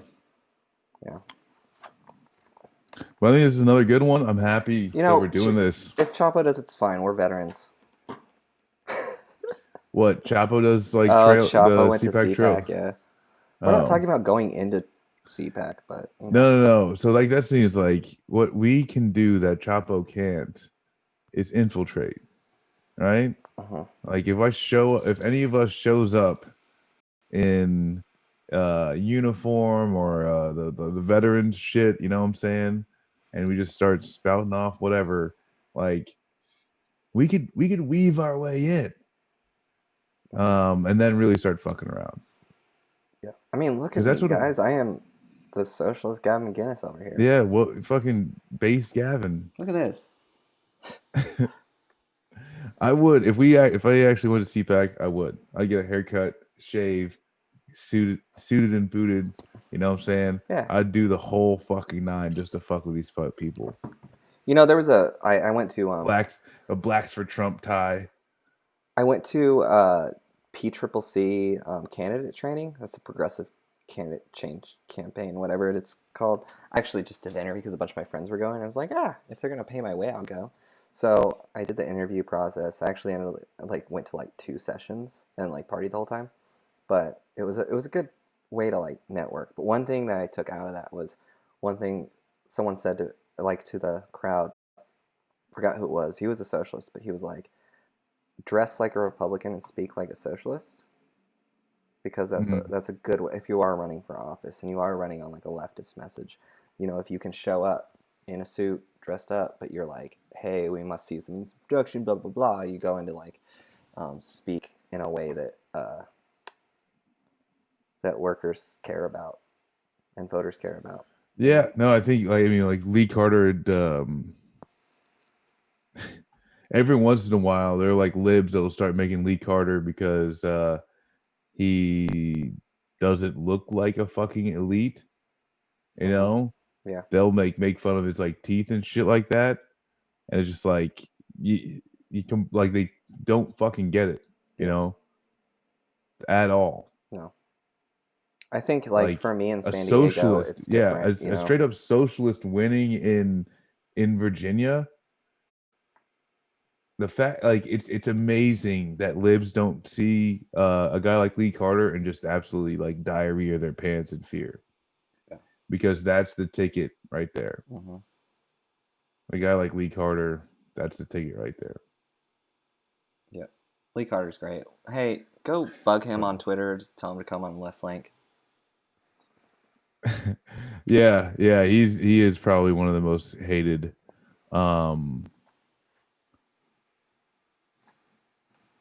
Reps. I mean, as far as like, I mean, he's really hated in his state, but he seems to keep winning, and that's just like the best part. I love that man. Ooh, you know what we can do? We can raid class time. Okay. We've been talking about that for a while. trying to think what But he's doing right now. Yeah, let's raid class I time. don't know. I Fine, can check it's real fine. quick. No, don't even worry about it. We just raid him. I already clicked on it, so No Will there. yeah. Oh shit. God, guys, I can't think right now. I'm just way off. Ooh, it's the Call of Duty. Oh, and then fuck Reagan. I know, That's guys. fucking I'm sorry if you wild, logged in and you got the fucking Call of Duty Black Ops Cold War. We don't get to choose the ads. That just happens. Also, hey, I'm gonna plug. We do have a Patreon. Please, if you'd like to sub, you can. Here we go. And then we do have a Patreon where actually we do put the Socialist Sabbath on, so that way you can use the RSS feed. It is free, but there is a paywall for special content, including Erica's really good podcast about the Battle of Blair Mountain. We do have a Discord. Thank you, Kanik. And then we do have Twitter handles too, as well. So someone wants to throw that in chat. Got anything else to add? Oh, we do this every Sunday. So no, yeah. Oh, yeah. Go ahead. Sorry. Every Sunday we do this. We try to stream almost every night. Sometimes we do have to do like business and record pods, but we're, we try to be available to the people at all times. They're doing a nice roundtable discussion thing over like a bunch of different topics and stuff like that. Cool. So yeah, looks Let's pretty rate 'em. dope. Looks pretty interesting. Thanks, y'all. Thanks for coming. Watching. Yeah. And I'm excited for next week. Yeah, I'm sorry if you missed finish earlier up. the day, but yeah, we Well, I mean, like you said, like after we're done, you like the VOD will be up in like fucking 10 minutes or some shit like that. Mhm. You know, the first 2 hours, 2.5 hours, just straight canned bread book, and I'm excited to get into the other half because it offers a whole lot of things that like people really don't discuss on the left, and like it's got its own battles against like the normal critiques and stuff like that. And I think that like keeps amazing me too is like this shit was written in 1892, and it's still a lot of it, so much of it holds true, and it's somewhat alarming, but I guess the silver lining is that it can help us right now. yeah. So What's this? Who's that person? Winnie D. And we are rating class time. Go check them out. They're pretty rad. Yep. Pretty rad. Yep. Pretty rad. Yep. Is he going? Are we still on? Just rated an ending stream. Oh, there he goes.